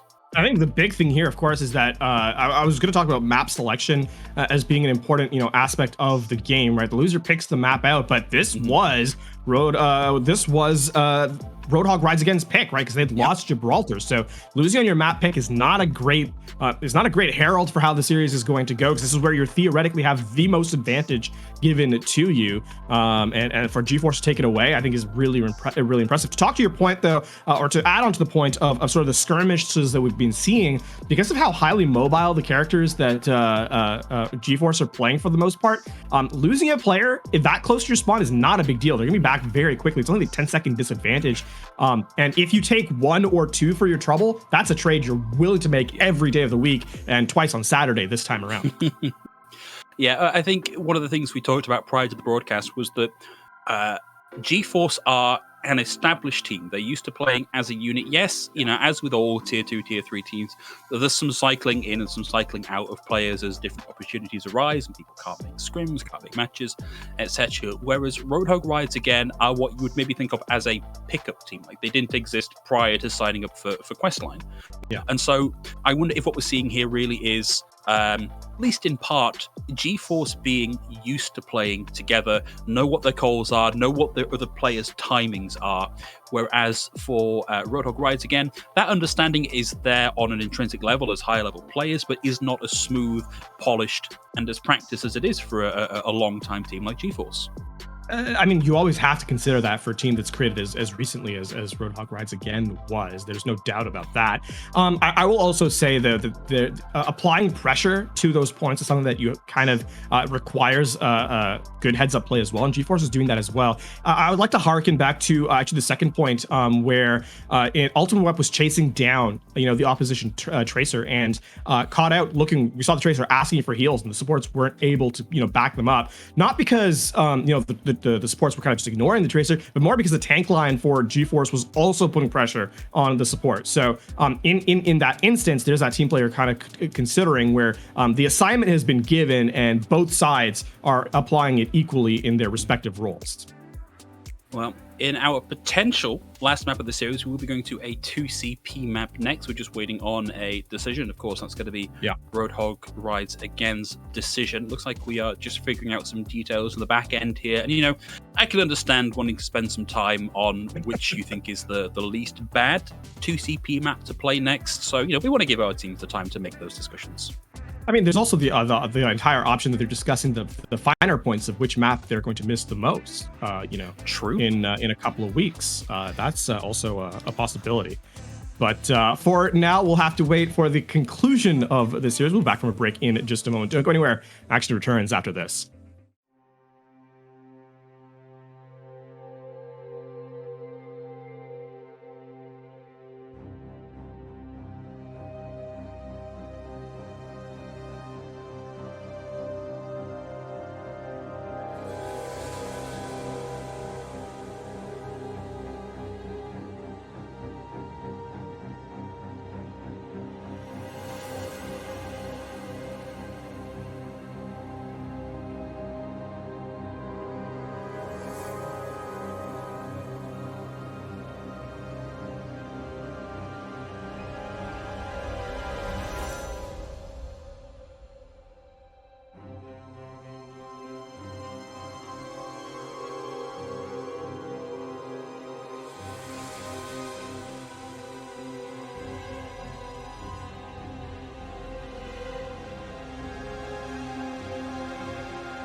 Okay, everyone, we've picked up these teams to give them a bit of a shake. And as the dust settles, you may notice a couple of new players in the lobby. Unfortunately, Kalush and Cyrus have both had other things they have to turn their focus to. And so stepping in for them are Seeker and Vulcan as we move into Temple of Anubis. Temple of Anubis. What can we say about Temple of Anubis that hasn't already been said and will swiftly no longer be said anymore? It's the most handsome map. I don't know that I've heard that one before. Exactly. That's something we can say about it that hasn't been said already. I mean, it's also incorrect, but well, look, I'm just trying to spice things up a little bit here, and instead we're going to be relying on this pause to spice things up a little bit. But yeah, for what is potentially the final map of this matchup, we've got two new players, and we're on again to Roadhog Rides Again's map pick. Yep. Two players who we think are not coming into this particularly warmed up, Lafon. Yeah, we'll have to see how well they can acclimate, because they do not have a lot of time and they do not have a lot of margin for error. This is on the precipice now, as they say. Only one map stands between GeForce and victory. We do have to say this is the upper bracket, so there is still technically time for Roadhog Rides Again to make a run through if they end up dropping this series here. And I mean, so far, something I've really liked from GeForce has been their level of adaptation in the series. Their compositions haven't really changed up that much. They've continued to run the wrecking ball for the most part, but how they've played has gotten more and more consistent, more and more aggressive, and more quick, actually. They've played a very high tempo style, and it's gotten faster as the game's gone on. Yeah, they're really starting to spin up that blender to full speed. And it feels like it's the DPS lineup here that are doing the majority of the in-role adaptation rather than playstyle adaptation. We've certainly seen a lot of value had from the Sombra here, from Pummy, but also a lot of value from Ultima Web on both the Echo and the Tracer here. And that's all very classic high-tempo dive stuff, and those two players demonstrated that they can perform at a very high, very quick level of play. Yeah, Ultima Web has been doing this for a very long time as well in Overwatch too, right? It's consistently had that level of flexibility in their hero pool, and I mean the Tracer has been just getting better and better ever since. So, I mean, now we're going to Temple of Anubis, though, talking about the map specifically for a moment, and this is maybe where the composition is going to be most tested. That GeForce has been running. Obviously, the choke points on assault maps in general are very punishing. And if you get bogged down too hard, you can easily end up losing, the momentum that you've kind of created for yourself. So, definitely going to be interested to see if they have any role swaps, or not like composition swaps, or if they're going to continue to just brute force ahead with this wrecking ball composition they've been showcasing all the way throughout. Yeah, and I think it's a difficult situation for Roadhog Rides Again to be in here, because the temptation on Anubis, particularly Anubis Point A, is to use that very clear, very obvious plinth that faces the choke in order to set up a defensive position. But we know from experience that there is the wrecking ball talent and the coordination here on GeForce to properly get in and disrupt that kind of hard, either brawl or bunker style of defense for that point A hold. And it makes you wonder, are we going to see Roadhog Rides Again forced into trying to match that defensive dive style with the wrecking ball, so it doesn't matter if there is that big roll through that displaces the entire team? I do think this is a very difficult situation to read, particularly, again, when you're coming in with two players who haven't just had 3 maps in a row against GeForce and maybe aren't ready for what to expect and the sheer tempo that they've been playing at here. I do think this is generally going to be a very, very difficult matchup for Roadhog Rides Again here. Bringing substitutes in is always, it's always a risky proposition. Even under the best case circumstances, right? So the fact that it's in duress, in dire straits as this one is, definitely adds more to GeForce's chances at victory. And I mean, something that to kind of momentarily talk about with GeForce, right? They haven't showcased anything other than the wrecking ball this entire map or entire series. Temple of Anubis may be a difference point for this, because obviously the defensive side harder to run. Now, I'm speaking simply from the experience I have over other matches. there may be just such a level of confidence, a level of coherence in the gameplay that GeForce is bringing that they're going to stick with it. But if they do, bring it up and sort of change the look that they have there, that's also something that the Roadhog Rides Again squad is going to have to attend to, which they don't have game tape on from this series. So, GeForce also has that in their back pocket should they absolutely need it as well. I think whilst they are not a classic one-trick team, there is very definitely a reason why GeForce happened to have Hammond as their team logo. I believe they are, if not one of the original exponents of this kind of style of gameplay, certainly one of the leading exponents in the tier 3, tier 2 scene. And whilst we did see, I believe we saw a very small amount of Reinhardt on Control Center, just because, hey, it's Control Center, you can run a Reinhardt there. Like, you're right, we really haven't seen much more other than the Wrecking Ball. We haven't really needed to. So I think I would be very, very surprised to not see the Wrecking Ball here again. Yeah, and again, it's not so much that they should be changing off, so much as that's something Roadhog Rides Again has to consider, right? That's not just a case of right now GeForce has all the cards, and it's certainly interesting to see how Roadhog Rides Again is going to adapt to it.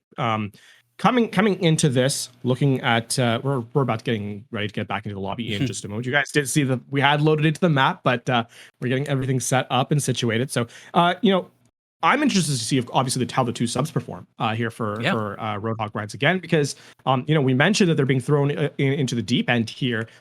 They have no time to get set and prepare to go. Like, they have to win now.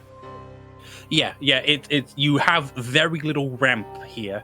You have to go in as a step change in 0 Overwatch playtime today to your max possible permissible level. And starting on the defense here, it is going to be this very bunker-centric double shield style. We've got the Brig to stop roll-throughs. We've got the Baptiste as an emergency stop with any incoming aggression. And so GeForce may have to adapt their game plan here, but I suspect it's not going to change too much. This is probably the biggest adaptation we've seen from GeForce yet. They're saying the Zarya here now instead, and Pummy onto the Hanzo. So obviously a lot more brawl capability, even as they continue a fast-paced look. Strider going to set up the first engagement and knock everyone off the high ground as GeForce just steps in, just chase out Tree. Yeah, anyhow, maybe gets a little bit overzealous on that one, and Astronex takes him out of that one, but it is traded as Graham goes down here, and there's no res available for Roadhog Rides Again, and Astronex is down here, so whilst Roadhog Rides Again are giving as good as they're getting in terms of finding picks here, GeForce, with that tempo res onto Ultimate Web, already have a massive advantage here. They force Roadhog Rides Again off of the high ground and right back to hold spawns. GeForce waiting for cooldowns, waiting to come back in. Roadhog Rides Again give over a little bit of space here, and it won't be long before GeForce start to pressure them again. Anyhow, deals with Tree having made the swap over onto the Sigma, and that is it. The point A defense is gone here from Roadhog Rides Again. I can't see a way in which they bring this back in a meaningful way. They force anyhow into the corner, gets a bit on the kinetic grasp, and Pummy's able to find 2 here, but we have 2 tanks on the field from Roadhog Rides Again, and it will be difficult for GeForce to dislodge them without a bit more focused fire. Vulcan back in here, damage onto Pummy, but the high ground has been given to GeForce, and Roadhog Rides Again are running scared here. That's a what a dragon strike, right in over the top, gets 2. That's unfortunate. Yeah, that is going to be the end of the fight for sure. Tree still making sure to be as irritating as possible. Gonna find 2 actually, not betting done. And they actually think they can win this fight. Lands the stick. But that's going to be the adaptive shield there, keeps Strider alive through this. Seeker finds anyhow as well. And so Roadhog Rides Again, yeah, they're a little bit out of this one, but boy, are they fighting hard for this one. And Tree puts on a clinic. Ultimately, though, there's too many patients in that clinic, and GeForce get nearly 5 minutes to crack B on Temple of Anubis. And GeForce is still finding frags on the way through to B. Still, the one thing that was really important for Roadhog Rides Again is they took at least some resources away from GeForce, so the chance of a double cap snowball is lessened here, especially with the Gravitic Flux online from Vulcan. We'll have the Transcendence from Eugene, and Strider has already taken Pink out of the fight here. The duplicate doesn't find much, but Ultimate Web is back to full HP and finding picks. Bob's on the field, everybody, and he's here to do something. What that something is remains to be seen as Vulcan pushes forward and looks to take Magic Mate Ball out of the fight. Roadhog Rides Again, pull out all the stops at the last second and will mount the hold here, but boy, GeForce sure put a dent in him and B. Yeah, the one thing I will say, though, the fact that Roadhog Rides Again were able to take so many resources out of first means that they had responses to what GeForce were bringing to the second point. And now, I mean, they have Defender's advantage on Assault, a critical component of being able to hold this map out. GeForce are going to have to fight very, very hard to get a lead back in that ultimate bank as Roadhog Rides Again. I mean, they only need one pickoff, right? One that cannot be resurrected, and they've ended the fight for good. And of course, they have the potential here to drag these fights out for quite a long way and get the flux and get that Amp Matrix online and make things that little bit harder for GeForce to push in.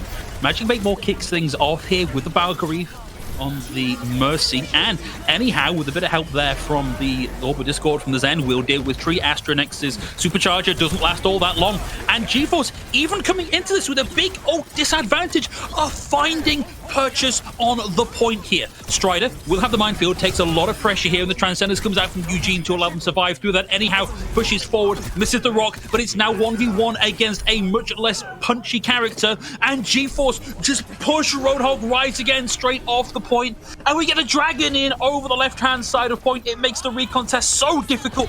Graham's in on the Lucio, riding up around the skybox, trying to keep this alive that little bit longer. Bob keeping things way down as Pink takes Strider out of the fight. Here's the flux from Vulcan. We also get the amplification matrix up, and the kills coming through from Roadhog Rides Again. They might just ride this one out as the immortality field comes in and the final few kills come through for them, but that was so close here from GeForce. That was very close from GeForce, but credit to Roadhog Rides Again for trading in the correct players in that last moment. We saw the Tracer, we saw Tree and Graham specifically get the contest in, the Lucio and the Tracer. Graham now switching back over to the Brig for a little bit more sustain, a little bit more survivability. But Roadhog Rides Again, they weather the storm, and GeForce, though they nearly capture, are not able to focus fire enough players coming out of spawn. And Bob, yet again, a clutch player in the very end. Still, 2 minutes left to take this third of an objective. It's doable, but Roadhog Rides Again have been operating at a nice edge and have come out on top twice now. Autumn Wipe has the duplicate here in this next fight as well. I expect them to look to pick up, I believe, the Sigma, I think, could be a good pick. No, it's going to be the Orisa. So, heavy presence on point, and Eugene surges forward here with the Transcenders, and boy, the kills come in quick here for GeForce. It's just like they've picked up the broom and said, right, off you go, Roadhog Rides Again. Back into the spawn room. Away you go as the team kill bell rings. That's 1 minute 38 left in the bank for GeForce. Supercharger there is so valuable, right? The duplicate from Ultimate Web actually ends up working out spectacularly because you've got the shield, so extra HP there. You've got the body of Orisa, so more HP you have to kind of chew through, which gives you the Fortify as well. And we know what Supercharger's win rate is like in competitive matches, so very high. GeForce, the superior damage, just there's nothing that Roadhog Rides Again has as a response. And now GeForce will head to their own defense with not the best time bank in the world, but certainly a respectable one as they complete both objective points. You know, Lafon, to move away very briefly from talking about the matchup itself, I haven't quite been playing Overwatch since beta, but very nearly. This is the first time I've ever seen that there is a set of doors back there in the defensive spawn. Right at the end of the competitive life of Temple of Anubis as a map. So yeah, you learn something new every day, and that's indeed fair. Yeah. I mean, the one thing I have to say is, if you know how production likes to center themselves on a picture in the map somewhere, yes, and then zoom out, I can never guess which map it is. So, you have me beat there most likely. Yeah, I feel like that's one of those old Facebook quizzes that you could do. Is like, oh, which Overwatch map is this? Only 9% of people can get the answer. And Roadhog Rides Again coming into this one with a win condition setup, but is a difficult win condition. They're looking for this nano-boosted Dragon Blade from Tree and from Pink. And Astronex takes a lot of damage on the way in here, but that is part of the strategy. Look, it takes Pink up to nearly 40% of that ultimate. They want to get this on board as quickly as possible. Let's see how quickly they can do it as Astronex continues to take damage here. Roadhog Rides Again happy just to poke at the choke for now, I think. Yeah, the margin of error for Astronex, though, is very, very small. Overstay your welcome by even a second, and you're just down. Back to the Sombra, by the way, for Pummy. So keep an eye out on the tanks, specifically Vulcan, as that hack can play absolute wreckage on it. There's the orb onto Seeker, so they're going to be taken out, but the Nano Boost is available for Pink, and I think rather than wait for the Dragon Blade, this is definitely going to be applied to Astronex to engage on the high ground here against GeForce. Yeah, looking at the difference in ult charge here, Pink can throw that one in, no bother, and just cycle through and get that in the next time. Magic Maple with a big displace there onto the Nano Boost and Winston, and Astronex struggling just to get into range to do damage here, and just dies as a result of it. Like, so much displacement here from GeForce meant that that strategy was doomed to fail here. We've actually seen Magic Maple consistently hit these whip shots to disrupt Astronex on the dive in.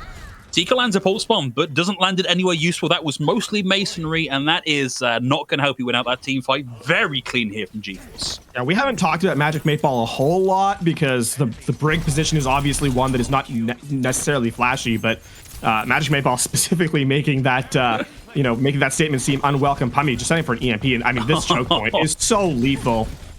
Okay. Yeah, you're spy checking. You know the Sombra's there. There's nothing you can do about it. Oh, and they miss him 3 times in a row there. There's the power driver, there's the EMP.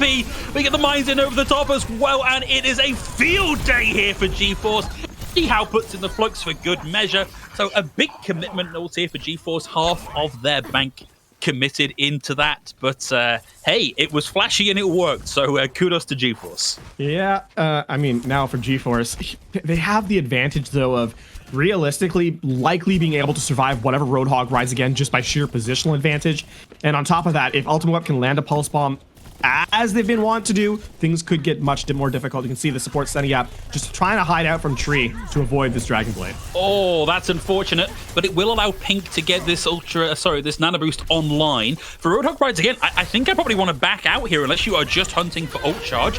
Graham comes in with the rally, and Roadhog Rides Again decides it is their time to move, but they are also coming into a matching rally. Magic Maple will have that on the field as well. Astronex about to get that Primal Rage online, just 1% away, and we'll be able to survive through quite a lot of that. And Roadhog Rides Again actually finding Pixie, both supports off the table, and they've done it with basically just one ult committed here that they've got more than halfway to getting back. Like, this is a sure cap here for Roadhog Rides Again, and they might even have all 6 by the time this next fight on B happens. Yeah, Roadhog Rides Again, hit Q on the brig, walked up, took space, said, "What are you going to do about it?" And GeForce said, "Not much," and just died. So a combination of Roadhog Rides Again staying as a squad and just, executing with their advantage. Deacon gets stunned out of the pulse bomb there, will not have that land. They still have 4 more to work with and a 3.5-minute time bank. There it is, Nano Boosted Dragon Blade, but the EMP comes through, and the mobility of GeForce makes it difficult to land slashes here. Nothing out of that big ult combo. They've traded out brig for brig. Ultimate Web takes Pink out of this one, so now there are no supports available for Roadhog Rides Again. And whilst Tree has found a couple of picks here, the respawn advantage for GeForce will put paid to any potential progress here on A. It's well done, Astronex, to keep finding picks here, but you're on a hiding to nothing, I'm afraid, my guy. Look good, look getting out. And that's back to spawn here. And GeForce don't have to hold much longer here to have the superior time bank. Yeah, and I mean, again, keep in mind that with a minute 38, GeForce, really their win condition on this map is just, to give themselves the best chance of victory, all they have to do is take Roadhog Rides Again to overtime. If that ends up being the case, then GeForce will not, Roadhog Rides Again will not get a second attack run. We're seeing a wholesale swap up now as Roadhog Rides Again goes to the Orisa, just trying to slow things down. And while Pummy gets forced out, I mean, that's the immortality taken away, immortality field taken away, and GeForce will just slow down Roadhog Rides Again, exactly what they need to do. Looking for Ultimate Web to land a big sticky here. They're not looking to not get stunned out of this one. I don't think that landed. Might have done a bit of splash damage, but wasn't the kill they were looking for. And now Roadhog Rides Again with a rally at their back, start to move forward onto the point here. They will have ultimates to play with, and they've already got 1 tick taken off from under the noses of GeForce. But GeForce, with their mobility, with their survivability, can do a lot here to keep up the tempo, keep tagging back in. Strider will need to get back up onto the high ground to stop the cap coming through. Gets the roll through, but now it is Strider against the rest of the world. Lands the power driver, self-destruct in over the top from Vulcan will clear the minefield, and the kills keep on coming through. So Roadhog Rides Again will complete just shy of 6 seconds behind GeForce. And I mean, Roadhog Rides Again just walks through the objective part 2. And GeForce just doesn't have a response. They're not able to focus down any one member. And as a result, I mean, Roadhog runs again. The one thing that kind of harmed them the most is that Tree, I believe, Pummy landed a headshot onto Graham in the middle of the rally at the very start of that fight. Took them down nearly eliminated them. But Ultimate was unable to clean up with the Tracer. Just too much sustain, too much survivability. And then obviously, once you get onto the point and time's ticking away from you, the respawns get extended with the fact that you stay on the objective gets so much harder to reset. So GeForce just aren't able to close it out. Now, Roadhog rides again. I would expect them to stay on this. They've had the most success just kind of holding position on Temple of Anubis. GeForce have really. This is one of the more awkward times to call it, because while Roadhog rides again looks the shakiest on this map, the composition that they've been running in the last 2 fights has been the most stable they've looked so far. So. It's a case of how does GeForce respond to the massive disparation or the massive shift in style that Roadhog Rides Again has brought. I don't know how I feel about this Orisa on offense, because like Orisa famously not really a space-taking tank, much more of a space-defending tank. So I think I would have liked to have seen the Winston stick around here for a little while longer, just to help take some space and buy some room for Tree and Seeker to get some work done. But let's see how this works out for them as they rotate through the dark room. Will allow Astronex to get a nice defensive bunker set up at the choke here. GeForce, for the most part, giving away a lot of space here, taking some angles, has allowed Strider to get in, get a big proc on the adaptive shields and a big power drive as well. No kills just yet, and I think GeForce are more than happy just to slowly kite back here and buy some time, such that Roadhog Rides Again are in last fight territory by the time this fight rounds out. Ultimate gets the opening pick, and it's Pink down. Did get the immortality field off, and they've traded out Pummy. And Tree has done a lot of work here, and that is all supports off the table now for GeForce. And with no ability to keep your team in the fight, that is them out of the fight. Roadhog Rides Again surpass expectations here on this composition and get an easy cap on A. The big issue there, obviously, for GeForce is that with Roadhog Rides Again's composition, walking through that choke gives them the high ground advantage, right? You cannot, yes, you can aggress into it. Yes, Pink goes down, but even with that, Graham's Inspire is able to keep people alive for very much longer than that. And now, I mean, GeForce, here's a big issue. Roadhog Rides Again has the superior economy in heading into this last fight, and barring a pick off from Pummy, this is going to be a really difficult final fight. It's a nice combo there in the minefield, and it will help secure both the DMEC and the kill onto Vulcan for Roadhog Rides Again. And this is disastrous for them because they are in 5v6 with 20 seconds left on the clock. But Tree finds 2, Tree finds 3, and now if they can make their way to the point, it is wide open for them. Tree just completely undid that opening frag here, and GeForce are currently on the back foot. 1 tick, nearly 2 given away here for Roadhog Rides Again as Tree sends the dragon in over the right-hand side. GeForce at a real danger here of giving away the entirety of this point. Rally ticking away here for Graham as well. Astronex about to get the supercharger on point. What a glow up here for Roadhog Rides Again. Anyhow, with the Flux lands 1 and takes Astronex out of the fight as the supercharger goes down as well. But they've got to be careful. There is less than half a tick remaining here for the cap for Roadhog Rides Again. It's Vulcan, it's Pink, it's Graham trying to keep this alive, but they are on a hiding to nothing here. Pink's able to find anyhow, and we actually still have a lot of support on the point. It is both supports keeping Vulcan alive here. The mobility and the sheer HP and damage presence of Vulcan is keeping them in this. And Vulcan has the self-destruct. There are no shields available here for Roadhog Rides Again. This could clear them out entirely. Rally comes on. Pulse Bomb gets eaten out here as well, and the minefield finds 2. This is where it stops here, but what a clamor against the gates for Roadhog Rides Again. The fact of the matter is, it's just the respawns that are a little too hard to take control of there. Tree did their best, and in fact, that's going to be the big part as to why Roadhog Rides Again has so much of that point, Phil. But ultimately, again, the defensive superiority position is too much to overcome. That being said, we will not get a draw on this map. It is functionally impossible. As now, GeForce. What a push from Roadhog Rides Again, right? That was like Tree with a hero play finding 3 allows them to actually get onto the point in a meaningful way where they had a brief numbers advantage, and they just grind out nearly the entire cap. Like, phenomenal stuff here. Now, can GeForce pull similar heroics? Because their time bank is not much better than what Roadhog Rides Again started with, right? A scant 6 seconds separated these two teams at the end of the first half. And we'll see. I mean, GeForce definitely struggled a little bit on their attacking side. And Roadhog Rides Again, this composition that they've switched to, it's not flashy, it's not pretty, but it does its job really well. And it's really good at dragging out time. It is. I kind of like the acknowledgement here from Astronix that, like, maybe I can't go toe to toe with Strider on the Wrecking Ball, but you know, I've got a pretty solid Orisa here, and with my team at my back, by gum, we can make this work. So it's Tree on the high ground here, looking for an opening frag. Won't find it, but certainly does a lot of damage to anyhow. Shield will have now to do with Ultimate Weapon on the high ground, and I actually like Tree on the Hansa here specifically for that reason. A lot of high kill burst potential. Can't land the Storm Arrow just yet, but able to make this difficult choke for GeForce to aggress into. Takes a lot of damage as the Power Driver comes in, and that is it. Quick as you like, both DPS and the support off the table. I just don't think there's any coming back from that for Roadhog Rides Again. Yeah, I mean, you're just trying to make it expensive, but even that will not be the case, as they cannot even do so much as force a cooldown out of their opposition. GeForce will take this first point pretty easily. That being said, it is still only one fight left on the second phase, and now we're seeing the namesake from Roadhog Rides Again step into the fray for the first time this series.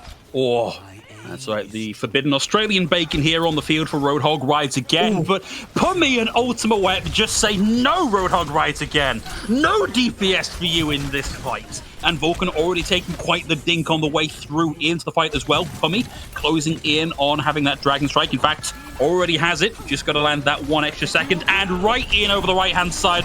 Scatters what's left of Roadhog Rides Again and finds the pick onto Seeker. Tree comes in over the top, and Pummy just lands the headshot of a lifetime straight onto Tree as Vulcan goes down. And now GeForce have a meaningful hold on this point. There's one tick, almost 2 ticks. Ultimate Wet picks up the Roadhog, and this is a lot of support here for GeForce with the Transcendence online from Eugene, makes them impossible to displace. And despite some last-minute heroics here from Roadhog Rides Again, GeForce squeak out the win and move forward in the winner's bracket. That was a spectacular final fight from Roadhog Rides Again on their attack half, but GeForce returned in kind and said, watch this. We'll see that highlight from Ultimate Web here at the tail end of it. But Phil, I mean, credit to GeForce in the variant. I was suspect of their attempt at that second phase, especially when Magic 8-Ball went down, right? The Mercy gets caught out. You cannot undo that pick, obviously, but that was really the case for the rest of the squad to just focus up and say, all right, what's the next order of operations? The Dragon Strike, obviously, Ultimate Web's duplicate coming in clutch yet again, and as a whole, GeForce playing well as a team to take this victory 3-1 over Roadhog Rides Again, exactly as you said, moving forward through the upper bracket here. Yeah, so I'll start penning my letter of apology to the desk. I was wrong to doubt them. GeForce coming out on top here. I'd like to think that Roadhog Rides Again really did make them work for that one. And, well, let's see what the desk have to say about their predictions and my predictions as we throw back to them. Well, congratulations to Newbeat for actually predicting our match the right way. But yeah, as well, congratulations to GeForce, of course, taking the win against the Roadhog Rides Again team. They clutched up on Anubis to take the 4-3 there and end up moving on into the winners final of the upper bracket. Guys, break down the match for me. What was the key point? What were the key points for GeForce? What made them come up with the win in the end? Well, first of all, Julian, thank you for the congratulations. I like being recognized when I'm finally right, so I really do appreciate that. But, you know, watching that last matchup between GeForce, with GeForce specifically, I think what really got them the win was how quickly they were able to play with that mobile composition, obviously centered around the Wrecking Ball, which they played more or less the entire time.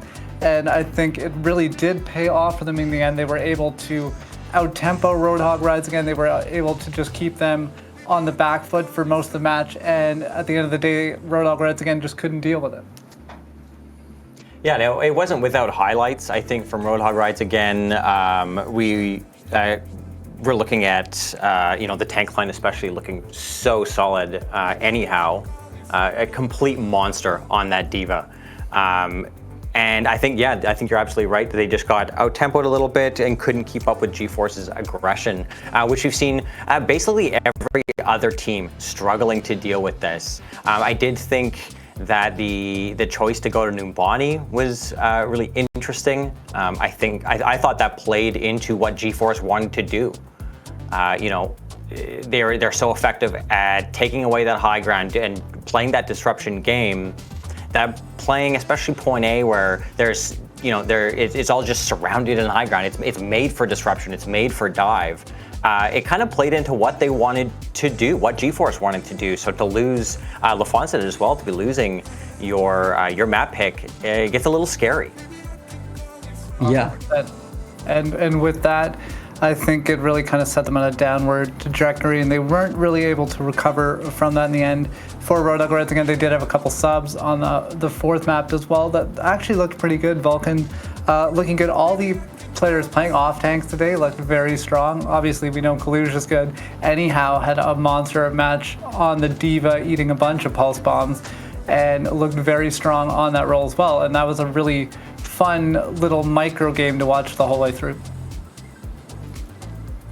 Yeah, absolutely. And I think, so now Roadhog Rides again is going to be playing Dysfunctional in the lower bracket. So they will be moving down with GeForce is going to move on. And they're going to be playing the winners of our next game, which is Trust the Process versus Dice Gaming, which I'm really looking forward to. Julian, you are very well acquainted with Trust the Process. Yes, I am indeed, and I'm really looking forward to this match. I think that those two teams are probably the best ones in the bracket. Dice Amplified, Dice Gaming, they're one of the best contenders teams in North America, and then there's Trust the Process, who's basically the collection of the best EU players from all scenes. So if we take a look at the roster of Trust the Process, we of course got Trust Me on the off-tank position since the team is named after him. He's played trials a couple of times. He's also playing the Saudi E-League, which is going to launch off in a couple of days. Together with his duo Krug, who's on the flag support position, they've been known to really terrify everyone who's playing in EU ranked the last few months, the last few seasons. They've peaked for 7. They're super good players. And then we're looking at Psycho and Quartz for the DPS line. Psycho obviously playing Vancouver Titans, Quartz playing for O1 Esports in Contenders and as well as in the Saudi League. Really, really good DPS players. We've got Jero on the main tank position, and we've got Dollar, who's playing on Falcons Esports, who's won 3 out of the 4 last Contender seasons in EU the last year. So there is so much talent in this roster, and I'm really looking forward to see how the only EU team in this playoff bracket is going to do against DICE Amplified, the Contenders team. And I think you've got the roster from DICE ready to go, so give me the insight who's on that roster. So we got a very strong roster, as you mentioned, from Dice Gaming as well. You got Horthic and Petal. Horthic is an absolute monster on so many different DPS heroes. You got Infected, Frosted for the tank line, Aspen, who's a really well-known support player, as well as Moser, who is absolutely just messing around on that Zenyatta. Just so many headshots coming out from that player. So a really fun roster to watch. Moser, like I mentioned on the Zenyatta, was one of my highlights watching Dice Gaming earlier on in this tournament. Yeah, Moser has been the victim of some some big solo ults, which I guess you could probably some of them were like kind of just a consequence of being who was in line of sight. But you got to take that as a compliment. I feel like when there's so much being committed to you, and of course playing these Wrecking Balls end comps, you are kind of priority number 1 to be eliminated. But for me, Julian, Trust the Process is, as you said, just such a strong team. What do you see DICE needing to do to make sure they can go toe-to-toe with Trust the Process? Absolutely, and there are not too many weak points, unfortunately, on the side of Trust the Process. So whatever position you look at, there's a super good player on it. And I think the key essence is, and the advantage DICE has, is that they've been together as a team for quite some time now. While Trust the Process is one of the teams in this tournament which came together for this one purpose, basically. So the advantage DICE has to play out here is rely on comms, rely on a good communication in terms of target calling, in terms of in-game lead, because that's the advantage they can play out. Because on the paper, Trust the Process is the stronger roster. However, though, they need to make sure that they use the advantages they have in order to beat that roster. They got the advantage of playing on the NA servers as well, so Trust the Process, although we're playing on a bit of latency, has the disadvantage here since they have to play over the ocean. And I think this is the chance for DICE that they have that home advantage in terms of the server and in terms of having that advantage of being together for a long time, basically. And on the other hand, Trust the Process, they can go out here with so much individual skill on whatever position, especially if we look at Psycho. He's got a super wide hero pool. I'm looking forward to seeing his Doomfist, where he's been well known for it all over EU, as well as Quartz, who's got a unbelievably wide hero pool as well. And yeah, there's so much on this roster. It's hard to tell a weakness, basically. So again, if we kick off predictions here, I don't see Trust the Process losing this one. 100%. I have to agree with you. There's a very small chance that Trust Process drops this one, and that small chance being honestly less than 5%. So I really think a Trust Process is going to take it, which is really impressive considering how strong DICE is. Yeah, it seemed like the teams fighting an uphill battle. We can see our predictions here with BiggHungryPhill being the outlier on DICE Gaming, as well as Roadhog rides again. So the predictions that we collected were fairly unanimous. I appreciate what BiggHungryPhill is doing there, because that was me last week, was always trying to take the other team. So I respect the gutsiness, just going against the grain. Yeah, absolutely. So yeah, it's for me what we've seen from a lot of the teams coming in is dealing with a base state, dealing with a DICE.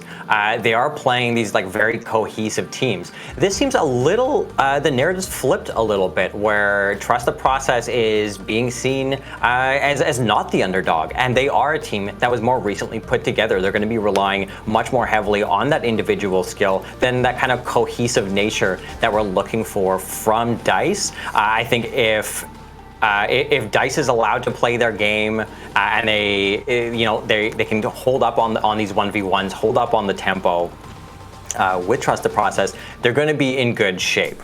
But it is a little bit different because a lot of these kind of pub teams that were put together for this tournament, it has been when they've run into DICE, when they've run into Bay State, that's when they've struggled, and it seems a little bit flipped here.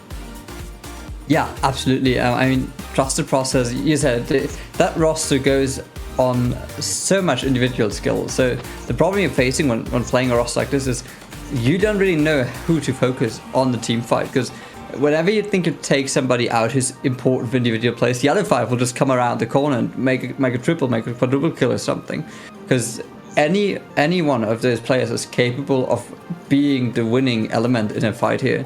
Especially, of course, the DPS. I've just talked to the guys on Trust the Process. It's actually going to be the Holy Pig replacing Psycho for this matchup here. So they're even confident enough to put in a tier 3 player as an exchange for Psycho. So that's some huge balls going into this matchup here, because they know what they're capable of. And I'm looking forward to seeing the Holy Pig on the big stage here again.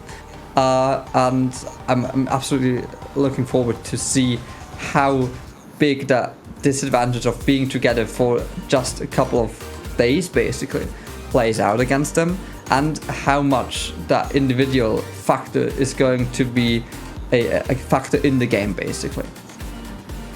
We have talked about it with the meta as well, and the composition that a lot of the teams are running does play into the individual skill. This is probably, and we said it before the last game, this is one of the best chances for a pub team to come in and really do some damage against these more established teams. It has been in this meta, and you said it before, as soon as there's an overcommitment to a single member of Trust the Process, that's when that kind of collapse happens. As soon as you pull out an extra couple of cooldowns, an extra ultimate, or just a rotation, chasing a wrecking ball and far behind you, it's over.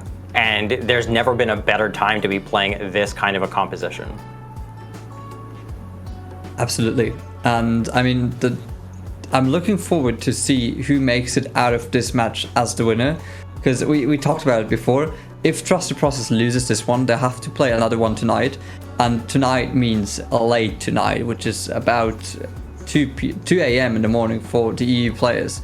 And if they lose this matchup, there's a high chance they lose the lower bracket one as well, because the fact that they have to play that late will be a huge disadvantage for them. So it's even more important for Trusted Process to win this one, because they want to avoid having to play that super late time tonight again, or at least super late for the EU players. And yeah, we talked about before, the winner of this one is going to face up against G4, so just one against Roadhog. Again, the loser has to go down into the lower bracket and face their opponent there. So I'm looking forward to see how this one turns out.